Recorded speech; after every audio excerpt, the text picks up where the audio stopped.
Here I am on Tabletop Simulator getting involved in yet another extremely enormous and oh so tantalizing board game experience known as Middara this time, which honestly, I really shouldn't try to start a playthrough of this, especially solo. Because I'm in the middle of a Gloomhaven one, and I still need to finish Kingdom Death Monster, but I just can't get enough of these epic scale games. And maybe having some options to jump around will be nice. Hello, everybody. I'm gonna start a Middara playthrough here. This is Middara. The full title, is it on this book? Right here. Unintentional Malum, Act 1. This is a game that recently made waves in Kickstarter that I've been keeping my eye on. And it was recently that I learned the game because my friend, he just came up to me out of the blue, honestly. He's like, yo, Middara looks cool. You want to learn how to play? And I was like, heck yeah, I do. I finally had an excuse to learn how to play.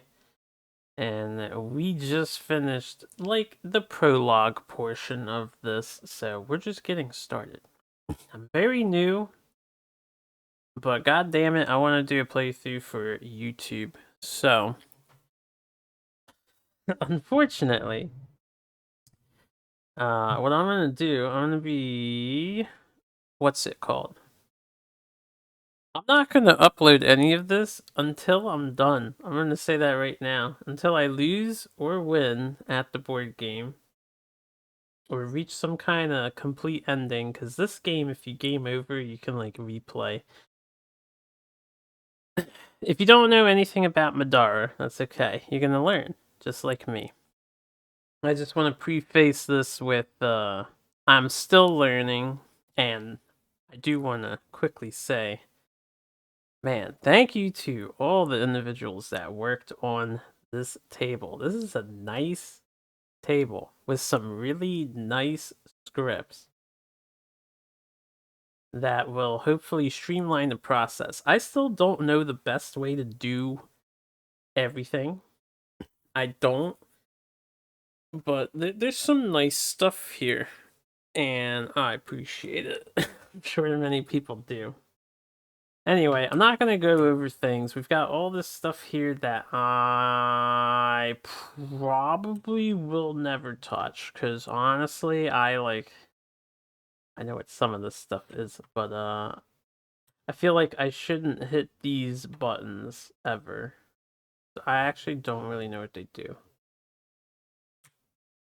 But that's great. That's fine that that's there and all. And the other thing I want to say, if you're unfamiliar with Middara, so we're gonna get involved in the full campaign, adventure mode, as it's called. I don't want to make a strong comparison to Gloomhaven. This game definitely stands out on its own. To me personally, this feels like a JRPG dungeon crawler. Whereas Gloomhaven is like an North American, Western RPG dungeon crawler. So there's sort of, they have similarities, but this game has a lot of unique mechanics. Now, I think the gameplay flow for this game is slightly faster once you get into the nitty gritty, but there's a lot more information to be aware of. So I'm going to be playing slowly, and I'm going to be referring to rules a lot. We have 4 characters to manage, unlike Gloomhaven, where you're mainly managing cards and your gear. In this game, we've got gear, passive abilities on everybody, disciplines, which are basically magic or passive magic, skills or abilities that they're capable of. I guess special feats. And then you can upgrade all this stuff. So they have more abilities and It gets very complicated very quickly. They also have a huge variance of things, and even now, like, even though I just went through this, because I was playing 2 characters with my friend, I am going to try to play 4. 4 is the standard. I don't really feel like learning the 2-player variant rules. There is a 2-3-player variant. You use these cards up here instead, which gives them, like, different abilities and stuff. But, well, I'm sticking with 4. I'm going to control 4 solo. And normally I'll have music in the background. If you guys watch my Kingdom Death or Gloomhaven, if I get around to uploading that stuff. I'll give a shout out in advance to Nintendo Radio. I will turn that on when we get started. I just want to get the talking out of the way. So I am not going to explain all the rules. This is not educational video, really, because I think I'm pretty bad at that. This is going to be pure playthrough, and we're going to get started in just a moment. Actually, I guess right now. Welcome to Middara. So these guys are all set up for us, but you'll figure out why they're set up the way they are. We have this here, the adventure book. You want to turn to the first page. It's going to explain how to use this book. If you're unfamiliar, there's going to be a lot of scrambled information. There's this cool unscrambler that lets you see the text. In all honesty, you can kind of see it on this digital version, but that's not a big deal. And we're gonna get started with this adventure. Now, the cool thing about this game, and I'm gonna warn you in advance, this is a novel, like a book novel. There is a lot of text to read. I would absolutely do it. In fact, if you want to see me play live with my friends, I stream this occasionally, although I guess by the time I upload this video, I don't know if I will still be playing this with my friend. It depends on how long it takes me to go through this solo. But anyway, what we have provided to us from the developers, lovely developers, is a music player, and the lovely people of this tabletop mod have uploaded all of the tracks. Now, unfortunately for me, I assume this is like gonna be page 1 and then page 2. I can't stretch the music player. I don't know how to increase the size of this, so I can't exactly see what I'm selecting. But instead of me reading this, we are going to listen to the professional voice actors that were hired for this thing, and I'll keep the focus on the book as the dialogue goes, so you guys can read and listen in. So we're gonna get started with our campaign, and yeah, I'm gonna shut up for a while because we've got an entire page or 2 or 3 to read before we get started playing this lovely dungeon crawler. Chapter 1. Before the Mast. Nightingale crept almost silently through the crowd, eyes fixed on her target. There were at least 100 of her fellow students here, thronging about and chatting excitedly in their teams of 4. Her victim wasn't watching anything but the cigarette in his fingers. He didn't stand a chance. Air rushed around Nightingale as she jumped, latching onto Zeke's back with both arms like a monkey around a tree. "Zeke!" Her voice came out somewhere between a squeal and a screech, loud enough that a few nearby students turned to stare. Her friend grunted and spluttered, the cigarette tumbling away from his mouth. "You trying to kill me?" Nightingale dropped to the ground behind him. "You don't need my help for that." She extinguished the still smoldering cigarette with a well-placed step. "You've been here as long as I have. 2 years away from Earth, and you're still poisoning yourself." Zeke only grinned in response. "It also makes you smell terrible," someone said from behind them. They both turned, and Nightingale's eyes widened as she saw her sister Shayla standing there. Nightingale was usually thrilled to see her, but today was different. Today, Shayla was one of the proctors on the most important test of their new lives, the Magical Aptitude and Skill Test, or the MAST for short. Makes me smell terrible? Zeke scoffed. See, here I was expecting something like, "It's so good to see you, Zeke." Or maybe, "How'd you do on your written exams?" You know, friend stuff. No favoritism today, Shayla said. She sounded stern, but she was grinning at them as she flipped through a few pages on a worn clipboard. "Oh, but look at that. Lucky you. Looks like you two ended up together." "What a surprise." Nightingale smiled and shared a look with Zeke. "Consider that the only luck you get today," Shaylis commented quietly. Nightingale looked around, wondering who their other partners would be. Of course, she and Zeke would be in a group together. She knew why Shaylis didn't want to broadcast it, though, although students would be quick to pick up on any nepotism. While Nightingale knew each one of the students around them, the really short girl with multicolored eyes, the kid with the strange goat-like hooves instead of feet, none of them were actually friends. "Each team has 4 people," Zeke said. "Who are the other 2? "Rook, Lars, and Remy. Moretti." Shaylis frowned at the clipboard for a moment, then shrugged and tucked it away under one arm. "You need me to point them out?" "Nah, we're good." Zeke rested one hand briefly on Nightingale's shoulder, pointing towards the single largest student in the room. "I see Rook there." "If you're not already, get acquainted.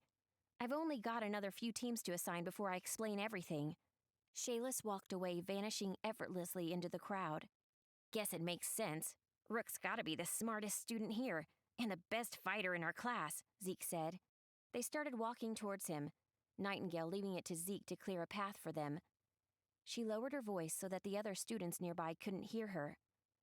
"Sure, Rook makes sense. Remy, though? Isn't her dad some kind of mafioso? Who thought it was a good idea to pair someone like that with royalty? Couldn't make it look like favoritism, I'd bet, so they pick us a boat anchor to balance out our shared awesomeness." Zeke shrugged. "Every team has 4. So long as she doesn't slow us down, we'll be fine." It looked like the other half of their team was already assembled. Rook was easily doubled the size of Nightingale, with hands like hammers and a beard like a lion. "Hey, Zeke," Rook called. They met with a bone-cracking embrace. Remy stood just behind him, arms folded awkwardly in front of her. She looked up, smiling politely and extending a hand. "Hey, I guess we're together for the test, Princess Nightingale Arson, ma'am." Remy peered at Nightingale through impressive multicolored dreadlocks. Her massive owl-like wings folded behind her, making Remy's small frame look a little bigger. "Just Nightingale," she corrected Remy, taking the offered hand. "The title gets old quick. You're Remy, right?" "Yeah." Remy looked past her, up to the gigantic Rook, who was still talking with Zeke. "I know I'm probably not the sort of teammate you were hoping for." Nightingale blushed, unable to meet her eyes. Had Remy somehow overheard her talking to Zeke on the way over? She didn't get a chance to respond, because at that moment her sister stepped up onto a raised platform at the edge of the hall and started shouting, "All right! Listen up, everyone!" They did. Shayla smiled. "Welcome to the Magical Aptitude and Skill Test. If any of you have doubts about your ability to complete the mast, the door's right there." She gestured behind them all, towards the towering double doors that led into the castle's main hall. A few stern teachers stood there, their armor polished and their weapons sharp. "You will be required to go through the Acerbis, the Academy's training dungeon. The Acerbis is the real deal. Don't think the force fields of the Bellicose cubes make up for stupid mistakes, because they don't. These monsters will kill you if you're not careful." There were a few seconds of silence. Nobody left, and Shaylis's expression grew more intense. "All right. We're going to walk through the doors behind the armory. Each of you is entitled to 1 pack of supplies. Choose wisely. If you get halfway through the test before you realize you didn't bring something important, too bad." She paused, waiting for her statement to sink in. "If you have any last questions, ask either me or another proctor before you get into the dungeon. Once the test starts, you'll only get my help if things go very wrong." She raised her voice, glancing once around the room. "For the sake of your grades, you do not want our help." There were no questions. Shaylis turned, hopping off the edge of the platform. "Please follow me to the armory." Okay. The armory was well stocked, and none of them would go into the dungeon wanting. After selecting their gear, We can they do made their this way part to an too. old freight lift that was operated with pulleys and ropes. There was only enough room on the lift for the 4 of them, and no pesky safety features like rails. A burly proctor Nightingale recognized as an archery instructor stood just behind the lift. "Someone keep a hand on the rope at all times," he warned. "If you let go, the fall will kill you." "Got it," Rook answered. He was the first to climb aboard, taking hold of the control rope with one gigantic fist. The rest of them followed him aboard, and they started down. "This is gonna be awesome!" Nightingale looked down at the firefly lights of the glowstones illuminating the carved stone patterns of the dungeon below. "Even if it's a trial dungeon, it's about time we get out of the classroom." Zeke nodded. "I just can't wait to graduate. We're so close to becoming real citizens. No more lectures, no more exams." Remy shuffled near the edge of the lift, her wings twitching a little in the slight breeze. "Yeah," she said, her voice barely a squeak in the dark. Shayless was waiting at the bottom of the lift, in a cavernous room cut from rough stone.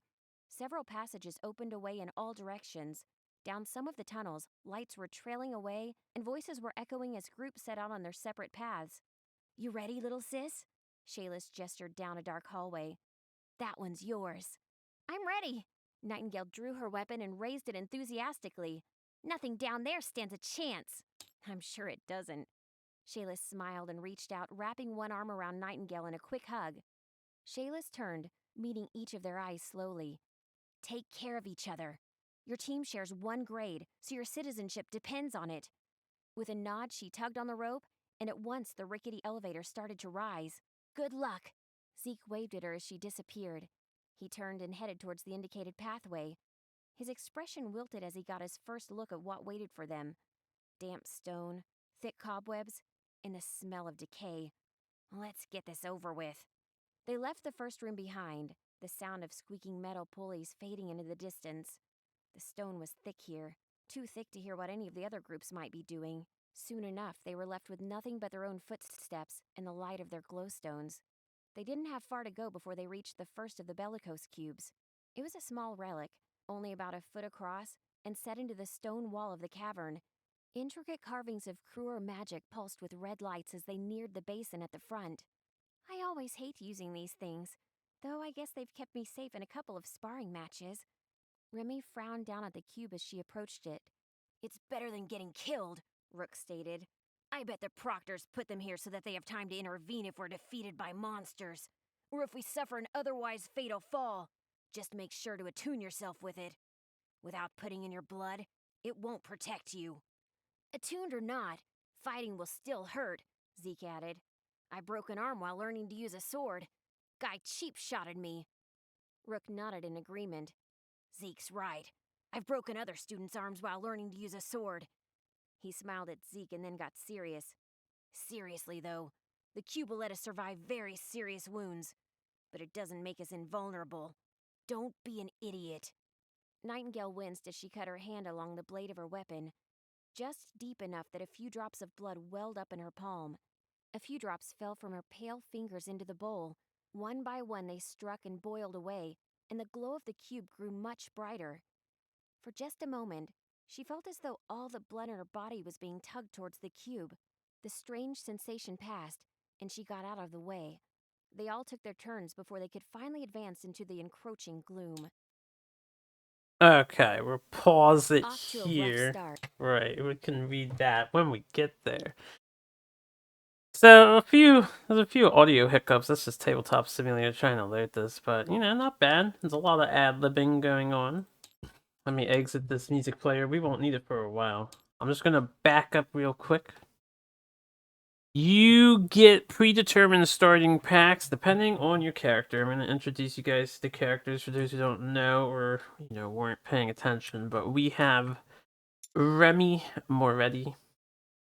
She is some type of owl-winged angel type character here.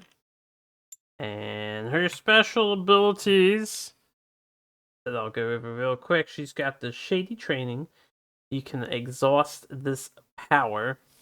So you can use it once per turn, basically. It's like tapping your mana in Magic the Gathering. And then she can move a free space. including diagonally. Normally you can't do that. Very, very damn handy, this power. And then avian flight. Instead of moving normally, as long as she has the way this is worded, I think is weird. You can only use this if she has less damage than half of her total HP. As long as she's healthy and not half dead, her total is 15. So I believe 8. It's less than half. So if she gets 8 damage or more, she can't fly. Otherwise, instead of a normal movement, I'm going to always be doing avian flight. There's absolutely no reason why you would not want to do that. I got Zeke. This is the dude who's smoking all the time. He's got a cigarette here. He is a dodger. He gets a free dodge. Or, no, he doesn't get a free dodge. He gets a free reroll to his dodge dice. Which, is handy. It's not the best passive. He's kind of fair, but he's flexible because of that, I guess. You don't feel the need to cater him in a certain way. But what do I know? I've hardly gotten started in this game. Anyway, Nightingale Arson. This girl, she's the sister to Shayless, as was mentioned. They call her royalty, or at least she seems to be like a high up important person. I don't know if this is supposed. This is Shayless, yeah. So this is her sister, Proctor, big titty, demon horn, lizard tailed girl, and this is the sister that we get to control. She's ambitious. Once per encounter, you can give all other allies 1 SP, and then she gets 2 SP. These are your action points. I don't know why. Honestly, I forget what SP stands for already. I don't know why they don't call it AP. I guess because every other game does and they want to be different, but SP's action points. And then Rook here, this is the big tall guy. I don't think he actually has this familiar on him. It's just in the picture. But this dude with the great smile. Hold up, I want to look at the smile on this model. I like Rook. Rook Lar is here.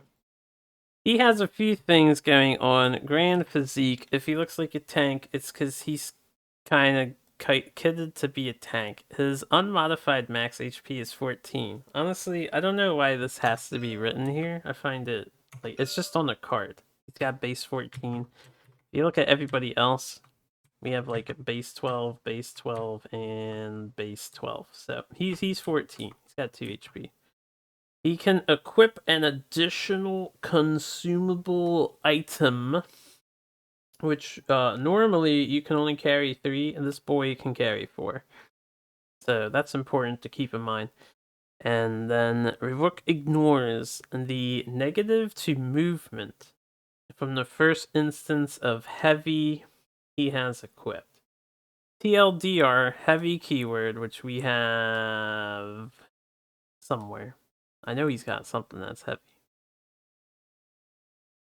Oh, it's this thing because they're comboing. I'm not gonna explain everything right away. The game is very overwhelming. I recommend you take your time when you're trying to get to know this game. But because he's carrying 2 of these, they're comboing with each other. But what this text is saying is that this combo doesn't stack, so it's only happening once. He's getting +1 armor, which is already tacked on this thing. And he has an instance of heavy. Heavy means his movement is normally reduced to 1. He has 6 base, so normally it would go down to 5, but Lars here, Rook, he's ignoring that. He ignores the first instance of heavy. If you had like 3 heavy things, you'd have -3 movement. In his case, he'd have -2 movement, so this is some of the stuff that I have to keep in mind while I'm playing the game. And then these lists here, they just tell you all their starting items. That's all you need to know. So it tells you what discipline they get, which they all have. Zeke here has Mend. a Sanctus defensive skill. Nightingale has Gore Shot or Core Shot or something. I'm not sure. This is called Cruor Magic. This is kind of like spell casting or just really offensive. It's kind of like the magic tree. Blade works here, martials, physical, martial combat, and then Hammerhelm, also a martial. I kind of remember what they do. I'll go over what they do later. And then they have all their items. So we got 2 hammers on him, some cool glasses, some cuirass. These are called a deflection core for some reason. We got a magic talisman and a long sword on Nightingale. She can flip the sword over to be a 2-handed stance, but you have to unequip this thing if you do that. You put this thing into your pack, I believe. And then this has different effects whether you're 2-handing it or 1-handing it. So I may try 2-handing this just to see what it does. We'll see. She's got an occult shirt, which is pretty skimpy. It looks like hers, but black. And then a defensive core. Every character can have one accessory in the future. I don't know what a core is supposed to be. They vary greatly. Like, he's got glasses. This is... I don't even know what that is. This is a locket. And this is a necklace or something. Or maybe an arm wristband. But, so... it's like a secondary accessory. Anyway, Zeke has 2 swords, a jacket, badass leather jacket. Look at that. It's got violence on it and doom... something. Doom rockers. He has this utility core, which is actually a really cool item. You'll see that come into play. And then this girl has a war axe with an occult shirt, some band shirt, tee, and this thing. So anyway, they're already pre-set up in this mod, thankfully. You don't have to fetch this stuff. And the rest of the things are pre-set up for the start. Anyway, so we're gonna play The Mask Day 1. I'm gonna get the music going. So I have some background noise. I'm gonna turn it down a smidge. It'll be real quiet.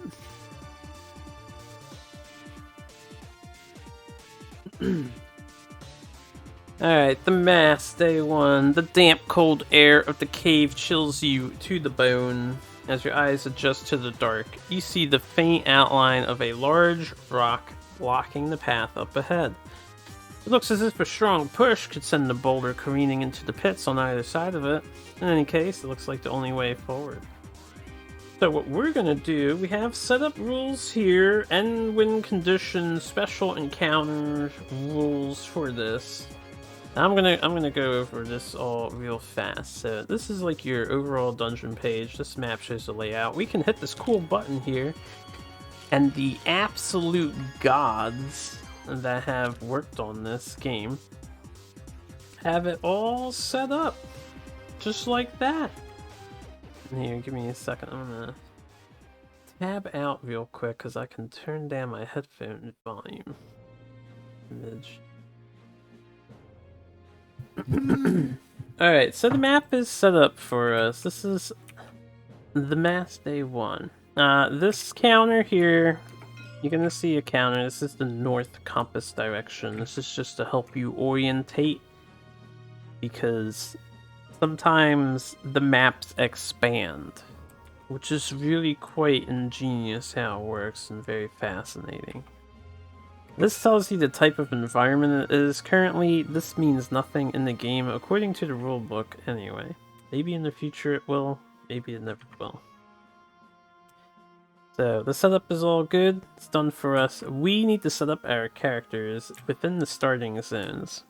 Easy enough, right? So, I'm gonna probably play this similarly to how my friend and I did earlier because we had a smashing success. And while I'm getting started here, I do want to say we'll put the friends together and then the two oddballs. I want her here and him here. I will say I'm not using any alternative rules. If you go to the back of the book, there's like a hard mode where you can make the enemies healthier and stuff, but it's not intuitively incorporated in my opinion. Let's show it off. You get some nice references in the back of this book though. I'm going to be referring to this a ton. There's so many rules. It's a beast of a game, honestly. Anyway, you got variations here. You can do no player elimination. We're not going to worry about that. Doesn't matter.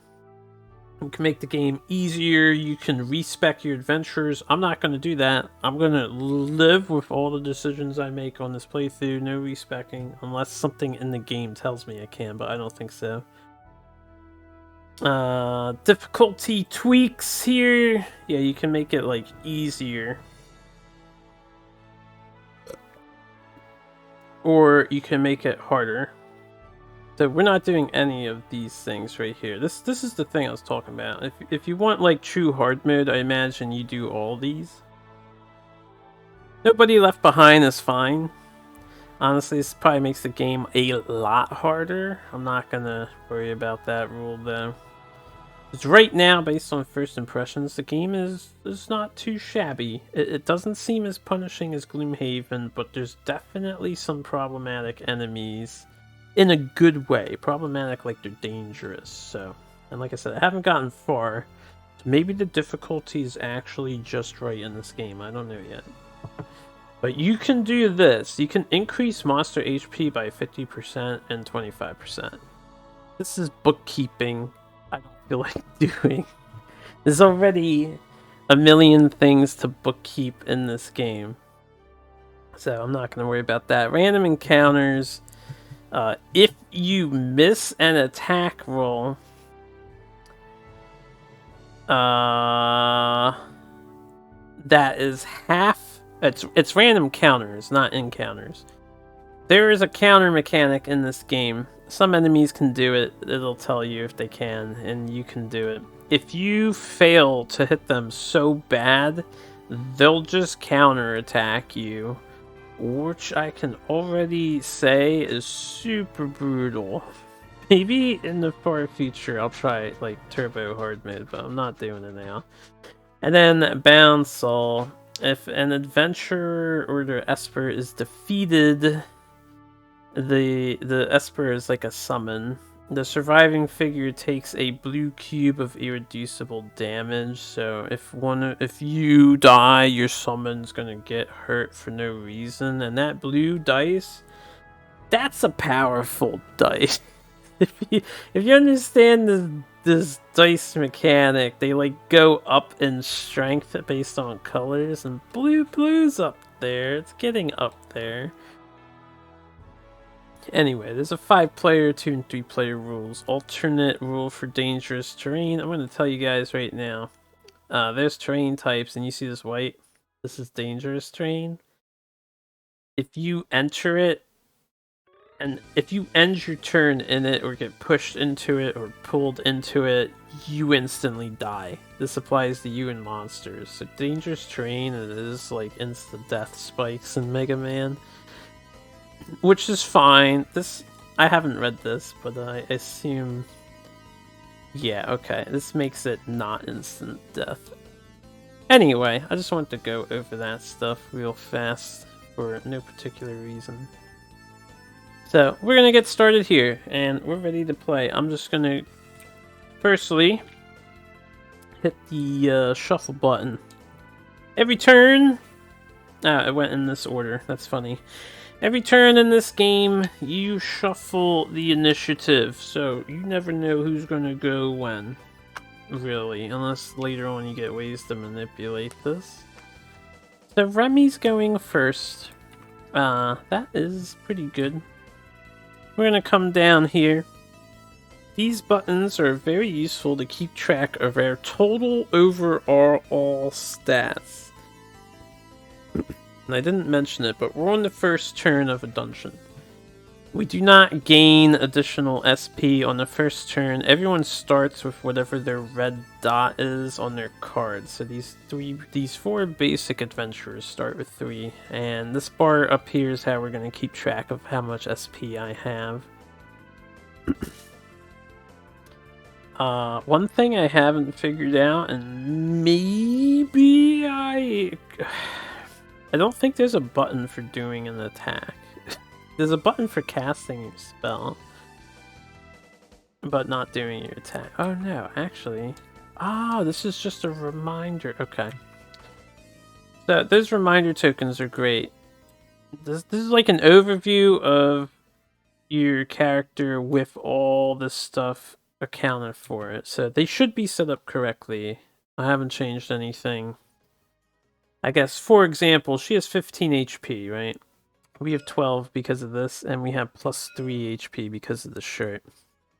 She has 7 movement, 6 base, and plus 1 because of the shirt. And then she has 0 armor. This gives no armor, nothing else does. She has a base defense of 9. This is at 10. It's at 10 because this gives plus 1. And then these are all her base. I haven't gone over these 5 stats, but imagine D&D. You have presence, lore, agility, perception, strength. You make checks with them occasionally. Anyway, so I can move 7 with Remy. What we want to do is the flight move. We're going to move 7. I'm going to go 1, 2, 3, 4, 5. I'm going to check line of sight here. This is a token, or a totem. Totem token. When I see this, I reveal the information. It's in the book. We don't have any idea what it means until I see it. And I can't see it currently because I'm touching this wall. So, what was I? 1, 2, 3, 4, 5. I'm going to go 6, end up in this terrain. And I still have 1 movement I can make. This is like, I forget what it's called. Like difficult terrain or something. Let me see if I can... Hindering terrain. This hindering terrain. You know what? In the to streamline my life, and hopefully this doesn't break any scripts. I don't want this to be. I don't want this to be a book, right? I don't know how to destroy the script for this copy. I want to kind of turn it into a flat image so I can put it on the edge of the board here and always quickly reference this. Custom. Page offset. Now, I want to kind of freeze this image.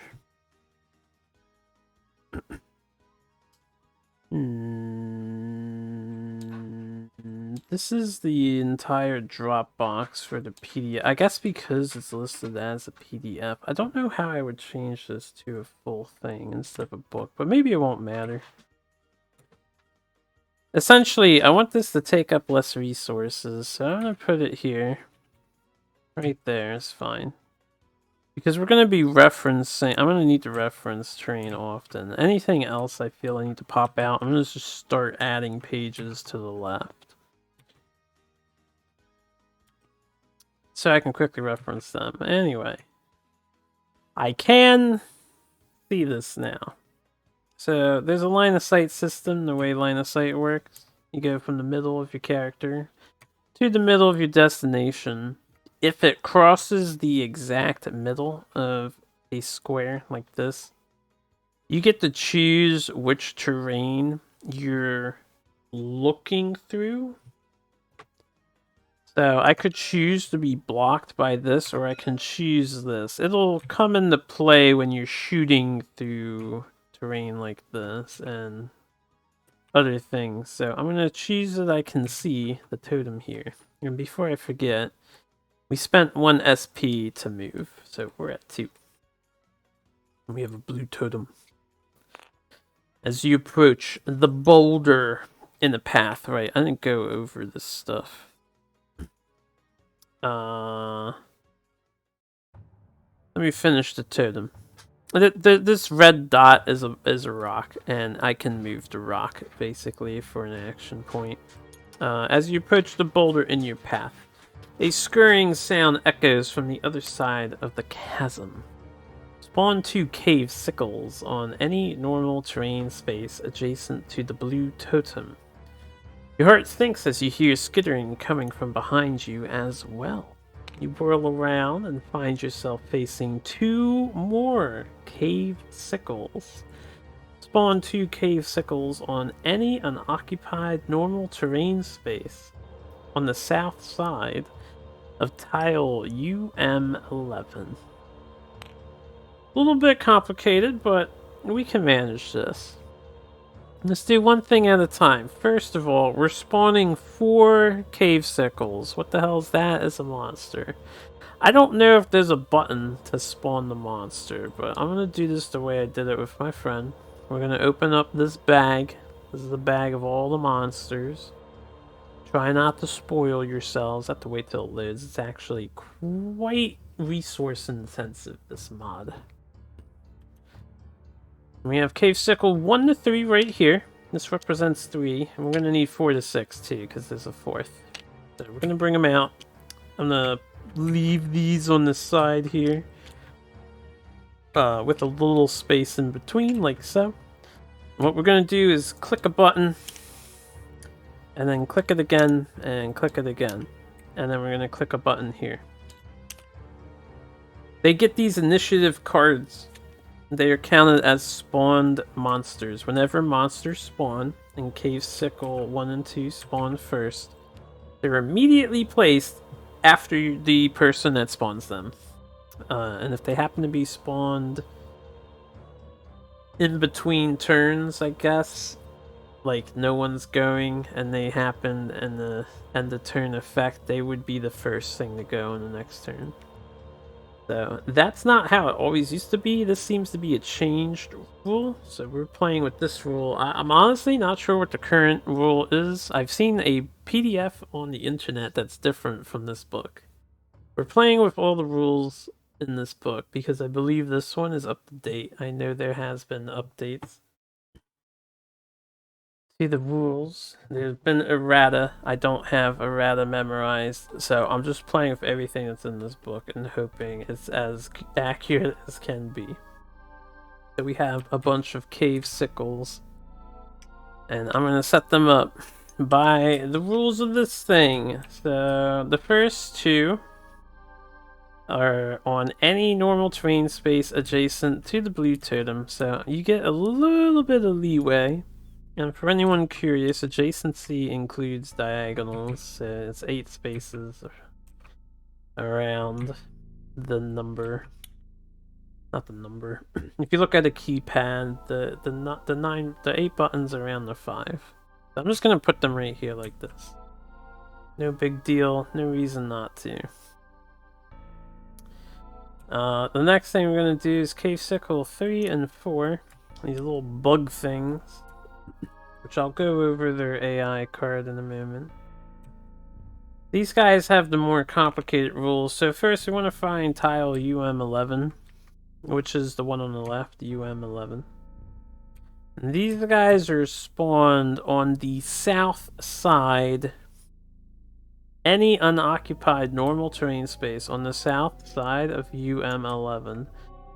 So, here, or here is the south. So I'm gonna put one over here. He can mess with the girl. And I'll put the other one right here. Okay, sickle 4. Because why not? This is how we'll set them up. And then the blue totem is gone. We're just gonna leave it on the table. I'll put it like up top here. It'll get automatically cleaned up by the beautiful scripting in this game. Alright. Let's take this thing off the book. So we have 4 cave sickles here. Now, before I continue, I didn't go over the win condition. We need to get to the exit. Only one person needs to get to the exit. Our lose condition is if everyone dies. So the exit's over here in this scenario. Pretty self-explanatory. The first special rule, there's a rock here. We have to push it to get it out of the way. And the monsters, you can see they're blocked off by this rock at the moment. There's a second special rule going on. We're being graded because this is a test in a school. Some kind of magic assessment and strength test. Or whatever it was, I already forget the exact words. But there's a grading system going on. And for this first test, we're on a time limit. Or a turn limit. So we score more points the less turns we take to go through this. So I'll be keeping track of that. We get these time counters to keep track of that. And we're still in the first round here, so anyway, that's that stuff. Remy still has 1 movement point left. I only moved 6 to get to where I am. 3, 4, 5, 6. So I still have a 7th point to move. And I'm flying. I don't have to worry about this terrain. This terrain, it costs 2 points to move out of it because it's whatever it's called. Hindering terrain. Difficult terrain is what I've been calling it because I'm a Warhammer guy. Anyway, I'm going to move next to this cave sickle. We're going to attack this cave sickle right now. So I'm going to start to speed up a little bit as I play the game, ideally. We're at 0.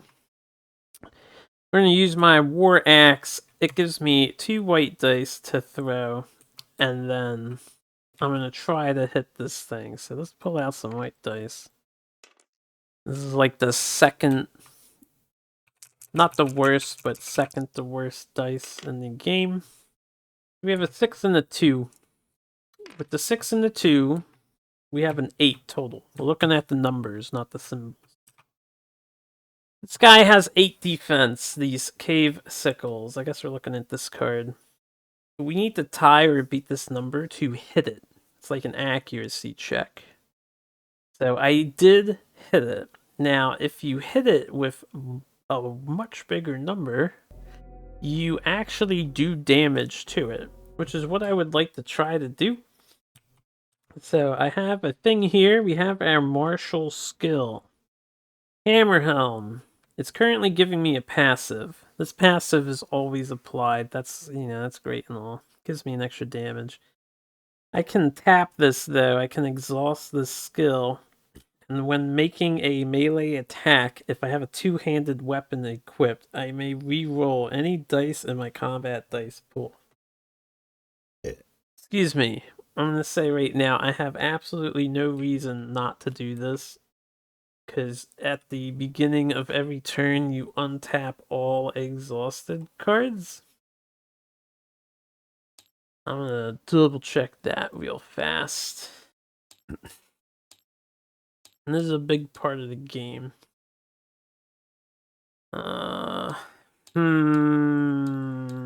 Where is turn order?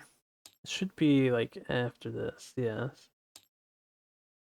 Phases. So during the refresh phase, exhausted cards get untapped. You unexhaust cards. Any exhausted cards. My friend and I thought it was kind of generous, but I think it's a fine balance personally. So anyway, I'm gonna re-roll this dice before anything else happens, and I do want to double check the cave sickles things here. Okay. Yeah, I'm gonna be rechecking things like 10 billion times. It's a very complicated game. It's pretty complicated. So anyway, this is better. We have 6-4 now. So I have a 10. 10 beats 8 by 2. That means not only did I hit him, I just did 2 damage to him. And he only has 6 HP. I am looking at number 4. So he took 2 damage. He has 0 armor. He doesn't reduce any damage. So he just took 2 from that. Now we're going to look at these symbols. Every dice has these symbols. We have currently 3 shields and 1 book to spend. I can spend these as many as I want using items that I have. And the only thing I have that spends stuff is the war axe. So I can spend those 3 shields for 3 additional damage. And then I can exhaust this axe if I want, but I actually don't have to because we have Hammer Helm. I just do 1 extra damage. So I'm going to spend the 3 shields that I've gained to this attack roll. It's going to be 5, and then that plus 1 physical damage. We've killed the Cave Sickle 4. So this guy died. Which means this thing is taken off the initiative track, because there's no more Cave Sickles 4 through 6. Easy peasy, right? Now, I'm going to get to draw a loot card for this guy, so we're going to do that. I'm going to create the mundane loot deck. The script, we checked it. It works great. It has an accurate deck here. I'm gonna shuffle that, and then we're gonna draw this. So I got 5 gold for killing that guy. If you want to know how to build this deck, there's a page in the book that shows you exactly how it's built. Anyway, I do want to mention real fast, this thing is a swarm type enemy. This means is normally when you kill a monster, you get a loot card, like I just did. A swarm type enemy, it's not true. You don't draw a loot card until you kill the entire swarm.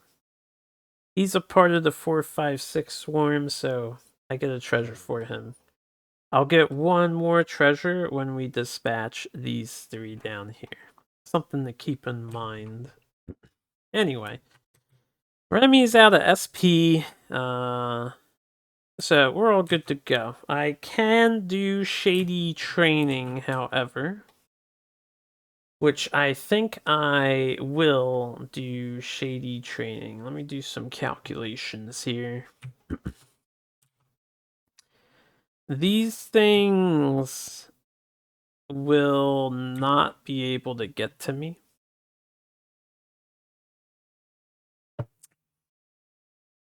They don't do anything that's risky, I believe is the rule. Where's the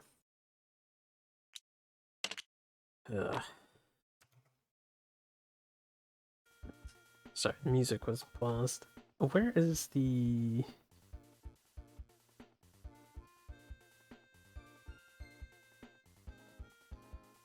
I'm gonna have to look for something real fast. I think it's, yeah, here. This is going over the monsters in this game. They're called combatants. I probably will just call them monsters in all honesty. They have a bunch of abilities covered here. Which, this would be a good page for me to... This would be a good page for me to keep up. There's gonna be a lot of pages for me to keep up. I'm gonna try to make this look nice, because we're gonna be playing this game for a very long time. So I just want to make these look even with each other. There we go. Here, we'll do minus 170. Excellent. And then this guy... Oh. Green should be... It's Y. And the minus 170 doesn't matter here. 2.16. I'll just do 2. It'll be at 2. This will be at 2. Yeah, Y axis. Have to remember my 3D training there. Okay, that's fine. So I can reference these now.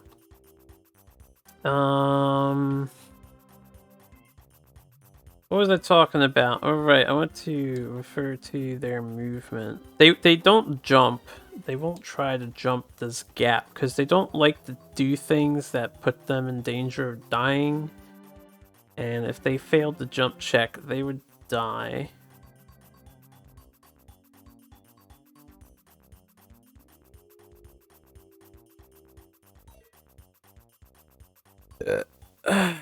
Oh yeah, command combatants are actually my allies. Intelligent combatants are the enemies.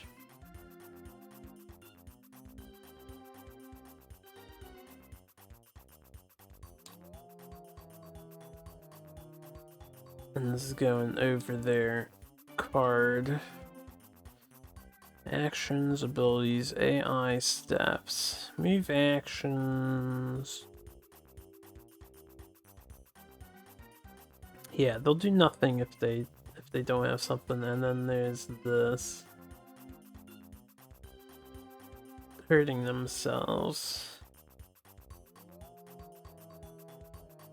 They have to be instructed to do the thing. And then this is something I've been trying to memorize. Okay, yeah, okay. It's all fine. I'm just double checking some rules. Anyway. So, first, Cave Sickle 1 here. Here's how this works. These are passive abilities that they have.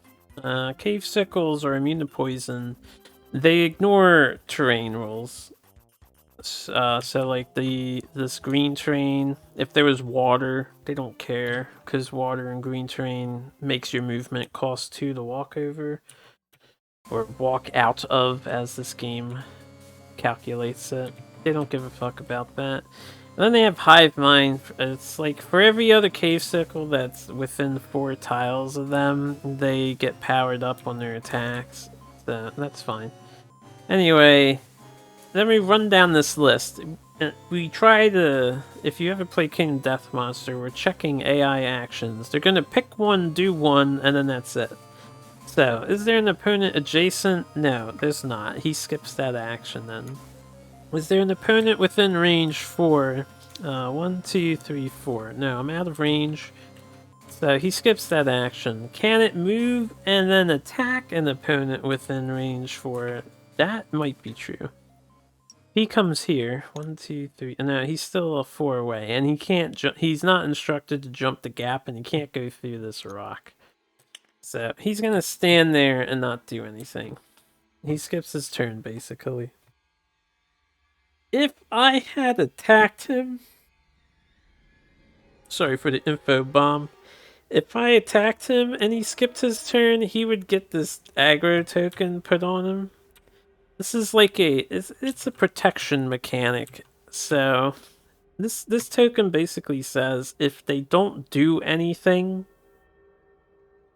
and they got hit by you, to prevent you from abusing them, they will move towards the nearest opponent and jump. So if I like hit him, if I hit him with a ranged attack and backed off, he would try to jump the gap, even though he might die doing that. So that's something to keep in mind. But right now he doesn't have this token. He just does nothing. This guy follows all the same rules. He also does nothing. He can't reach us. Number 3 is going to go now, and he hits the first dot. Is there an opponent adjacent? Yes, there is. So he's going to make a melee attack against the opponent with the most damage, which there's 2 people adjacent to him. Neither of them have damage. So the way this works, he's going to attack the person who goes first on the timeline, which means he's attacking Zeke, because Zeke is faster. Alright, so let's make the attack. I click this button, boom, he rolls his dice. He got a 7.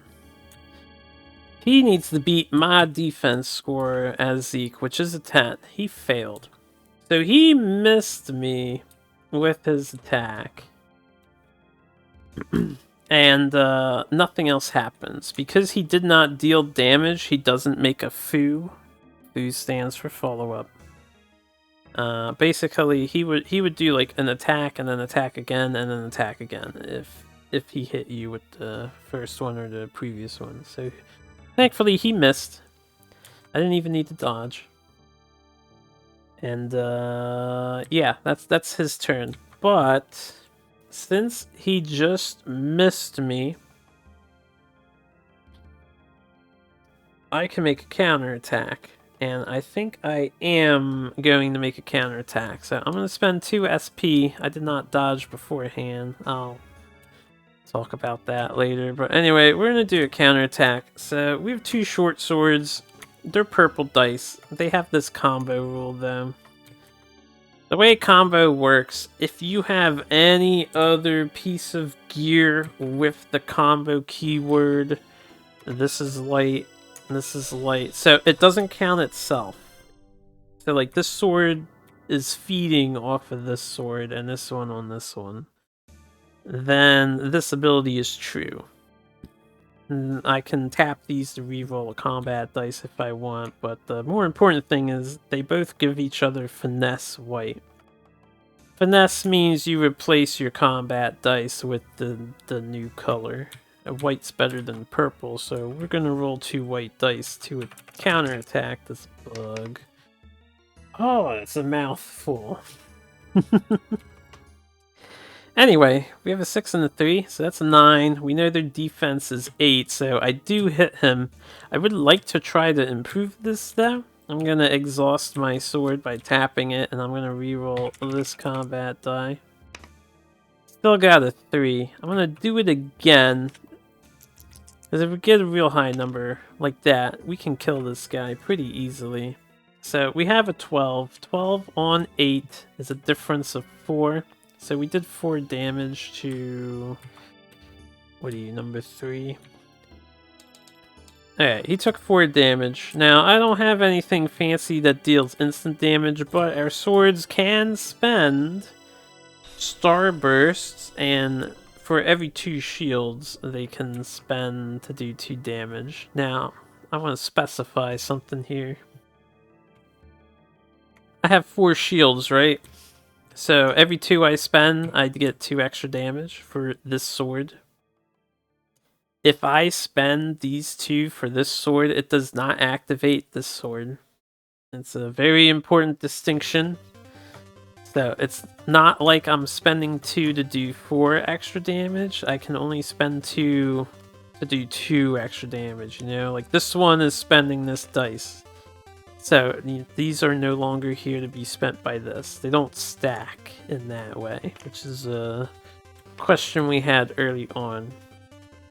But anyway, I just did 4 additional damage because I can spend 4 shields to do 4 damage. So we're going to do that, which means I did a total of 8. And this guy dies as well. We do not draw a treasure for him because he's part of a swarm.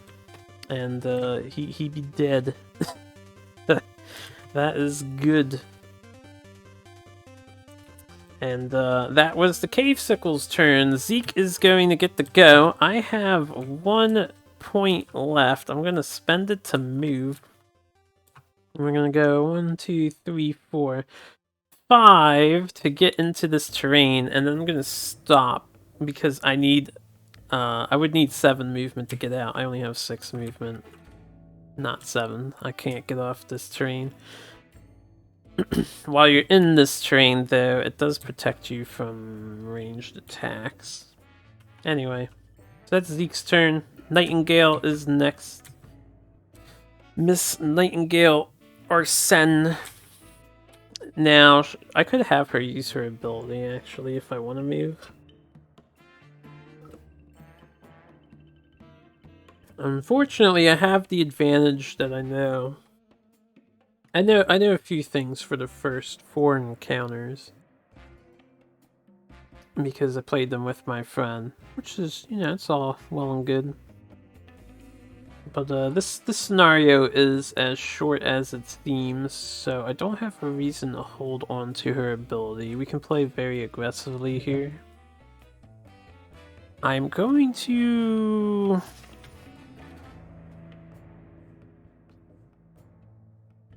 What is her strength? It's 3, 4, 6. 1, 2, 3, 4, 5, 6, 7, 8, 9, 10, 11, 12. I would need 12 movement. I'm gonna save her ability for now. What we're gonna do is spend for Nightingale. Alright, I need to pay attention to my items too. Probably won't spend any at the beginning. We're gonna spend 1. Go 1, 2, 3, 4, 5.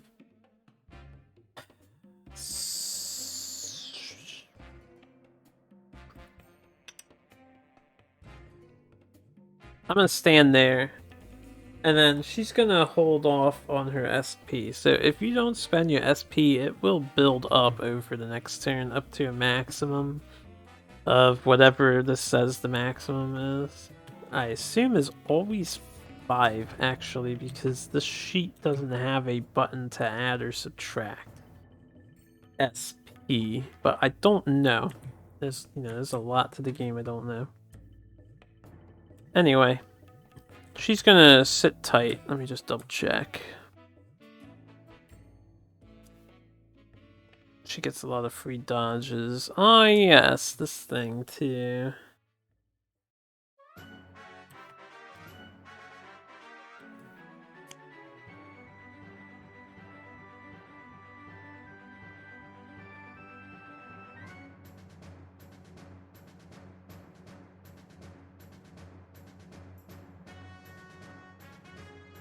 I actually think the single-handed version of this longsword is superior, unless she starts being a frontline tank herself. Like a dodge tank or something. So I'm not gonna flip her weapon. What we're gonna do is have Rook go. Rook, I'm gonna spend all his SP. So what we're gonna do is move, and then movement has a special rule that you can spend an extra SP to move an extra 2 spaces, and it stacks. So we're going to spend 3 to get 4 more movement. So we're going to move 10 total. We're going to go 1, 2, 3, 4, 5, 6, 7, 8, 9, 10. This way, we're in the front. And that is the end of this turn. I'll try and pick up the pace now. I'm not explaining as much. At the beginning of every turn, we have a few steps to do, which are written on... Right. Did this last time. Just for my own reference, because they're so handy to refer to, I'm going to make these cards bigger. I'm going to put them off to the side here. Unlock them. So, Adventurer's turn, we get starter phase abilities. Nobody has anything that's happening. And then status phase, there's no status conditions currently. And then the refresh phase is happening. So we're going to refresh, we unexhaust cards, and we gain 3 SP. You gain SP equal to the red. Funnily enough, so he gets 3, we're going to unexhaust his weapons. Nothing else is exhausted. She gets 3, so she's at 5, and he gets 3, so he's at 3. And then Zika's first, so...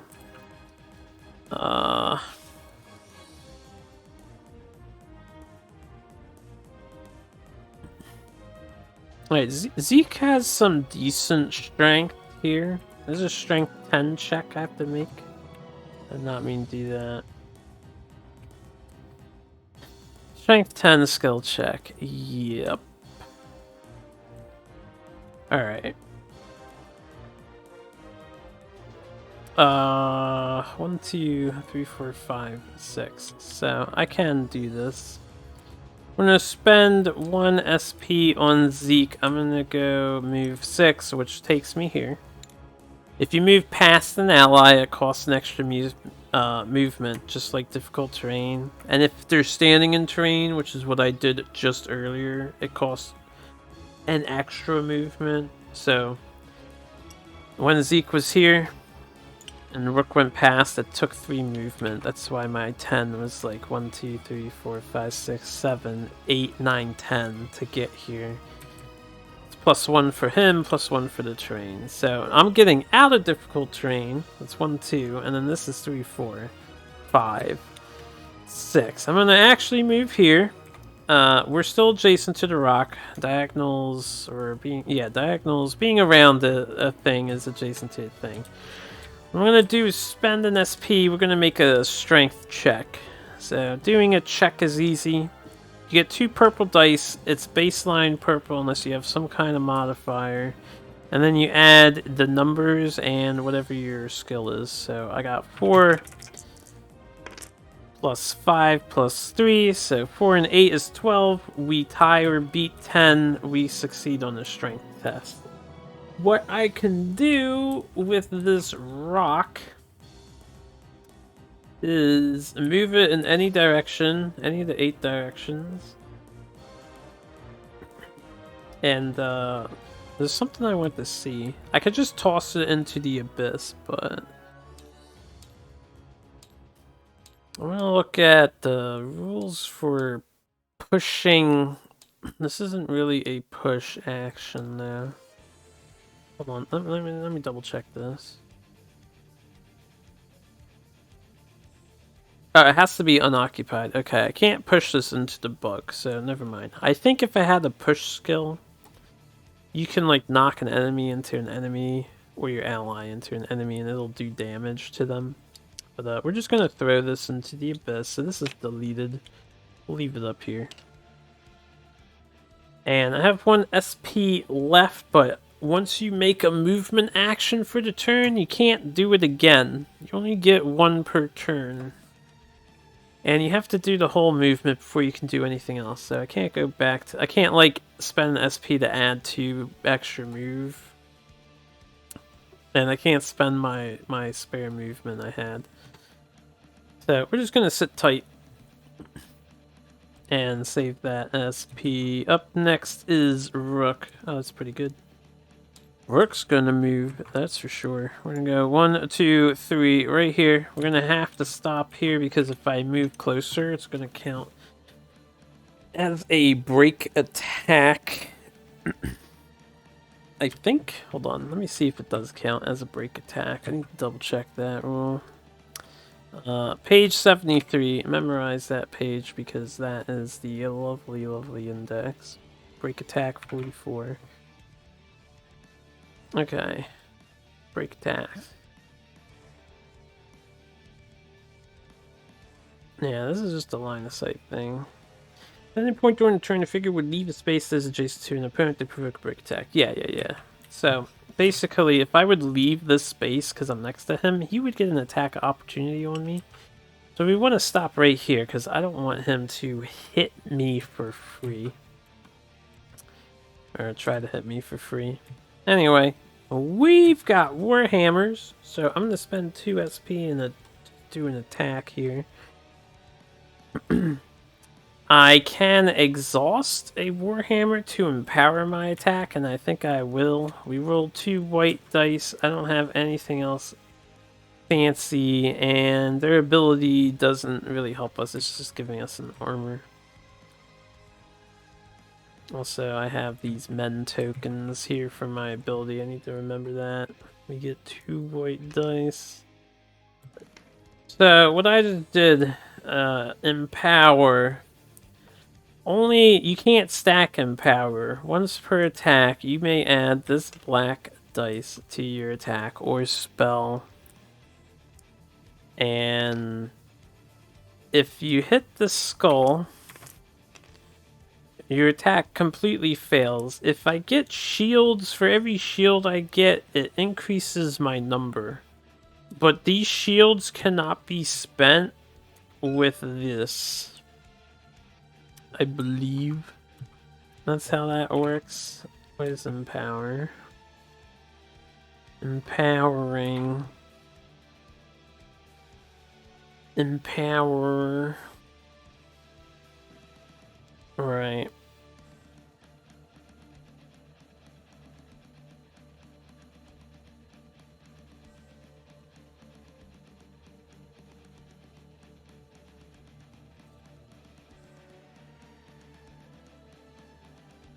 It's pretty bad to fail magic, by the way, if you empower it.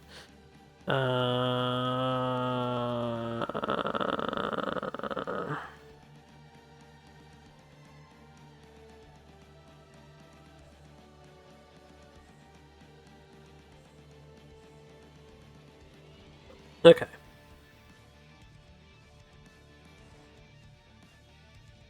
They can be used on the symbol abilities. Never mind. So the Empower dice can be spent. I was getting that wrong. I'm gonna have to fix that with my friend, actually. I thought they couldn't be spent, but it's just spells don't spend them. Anyway. So, we've got an 8. We do hit. This is actually a 9, 10, 11, 12. Is that how that works? To empower an attack. Add black die will provide additional symbols that can be. They're just additional symbols that can be used on attack. See, I need to reread this like 10 times over. Pretty sure I've been playing this incorrectly with my friend. Where's the one? Making an attack. Resolving. Attack action, empower.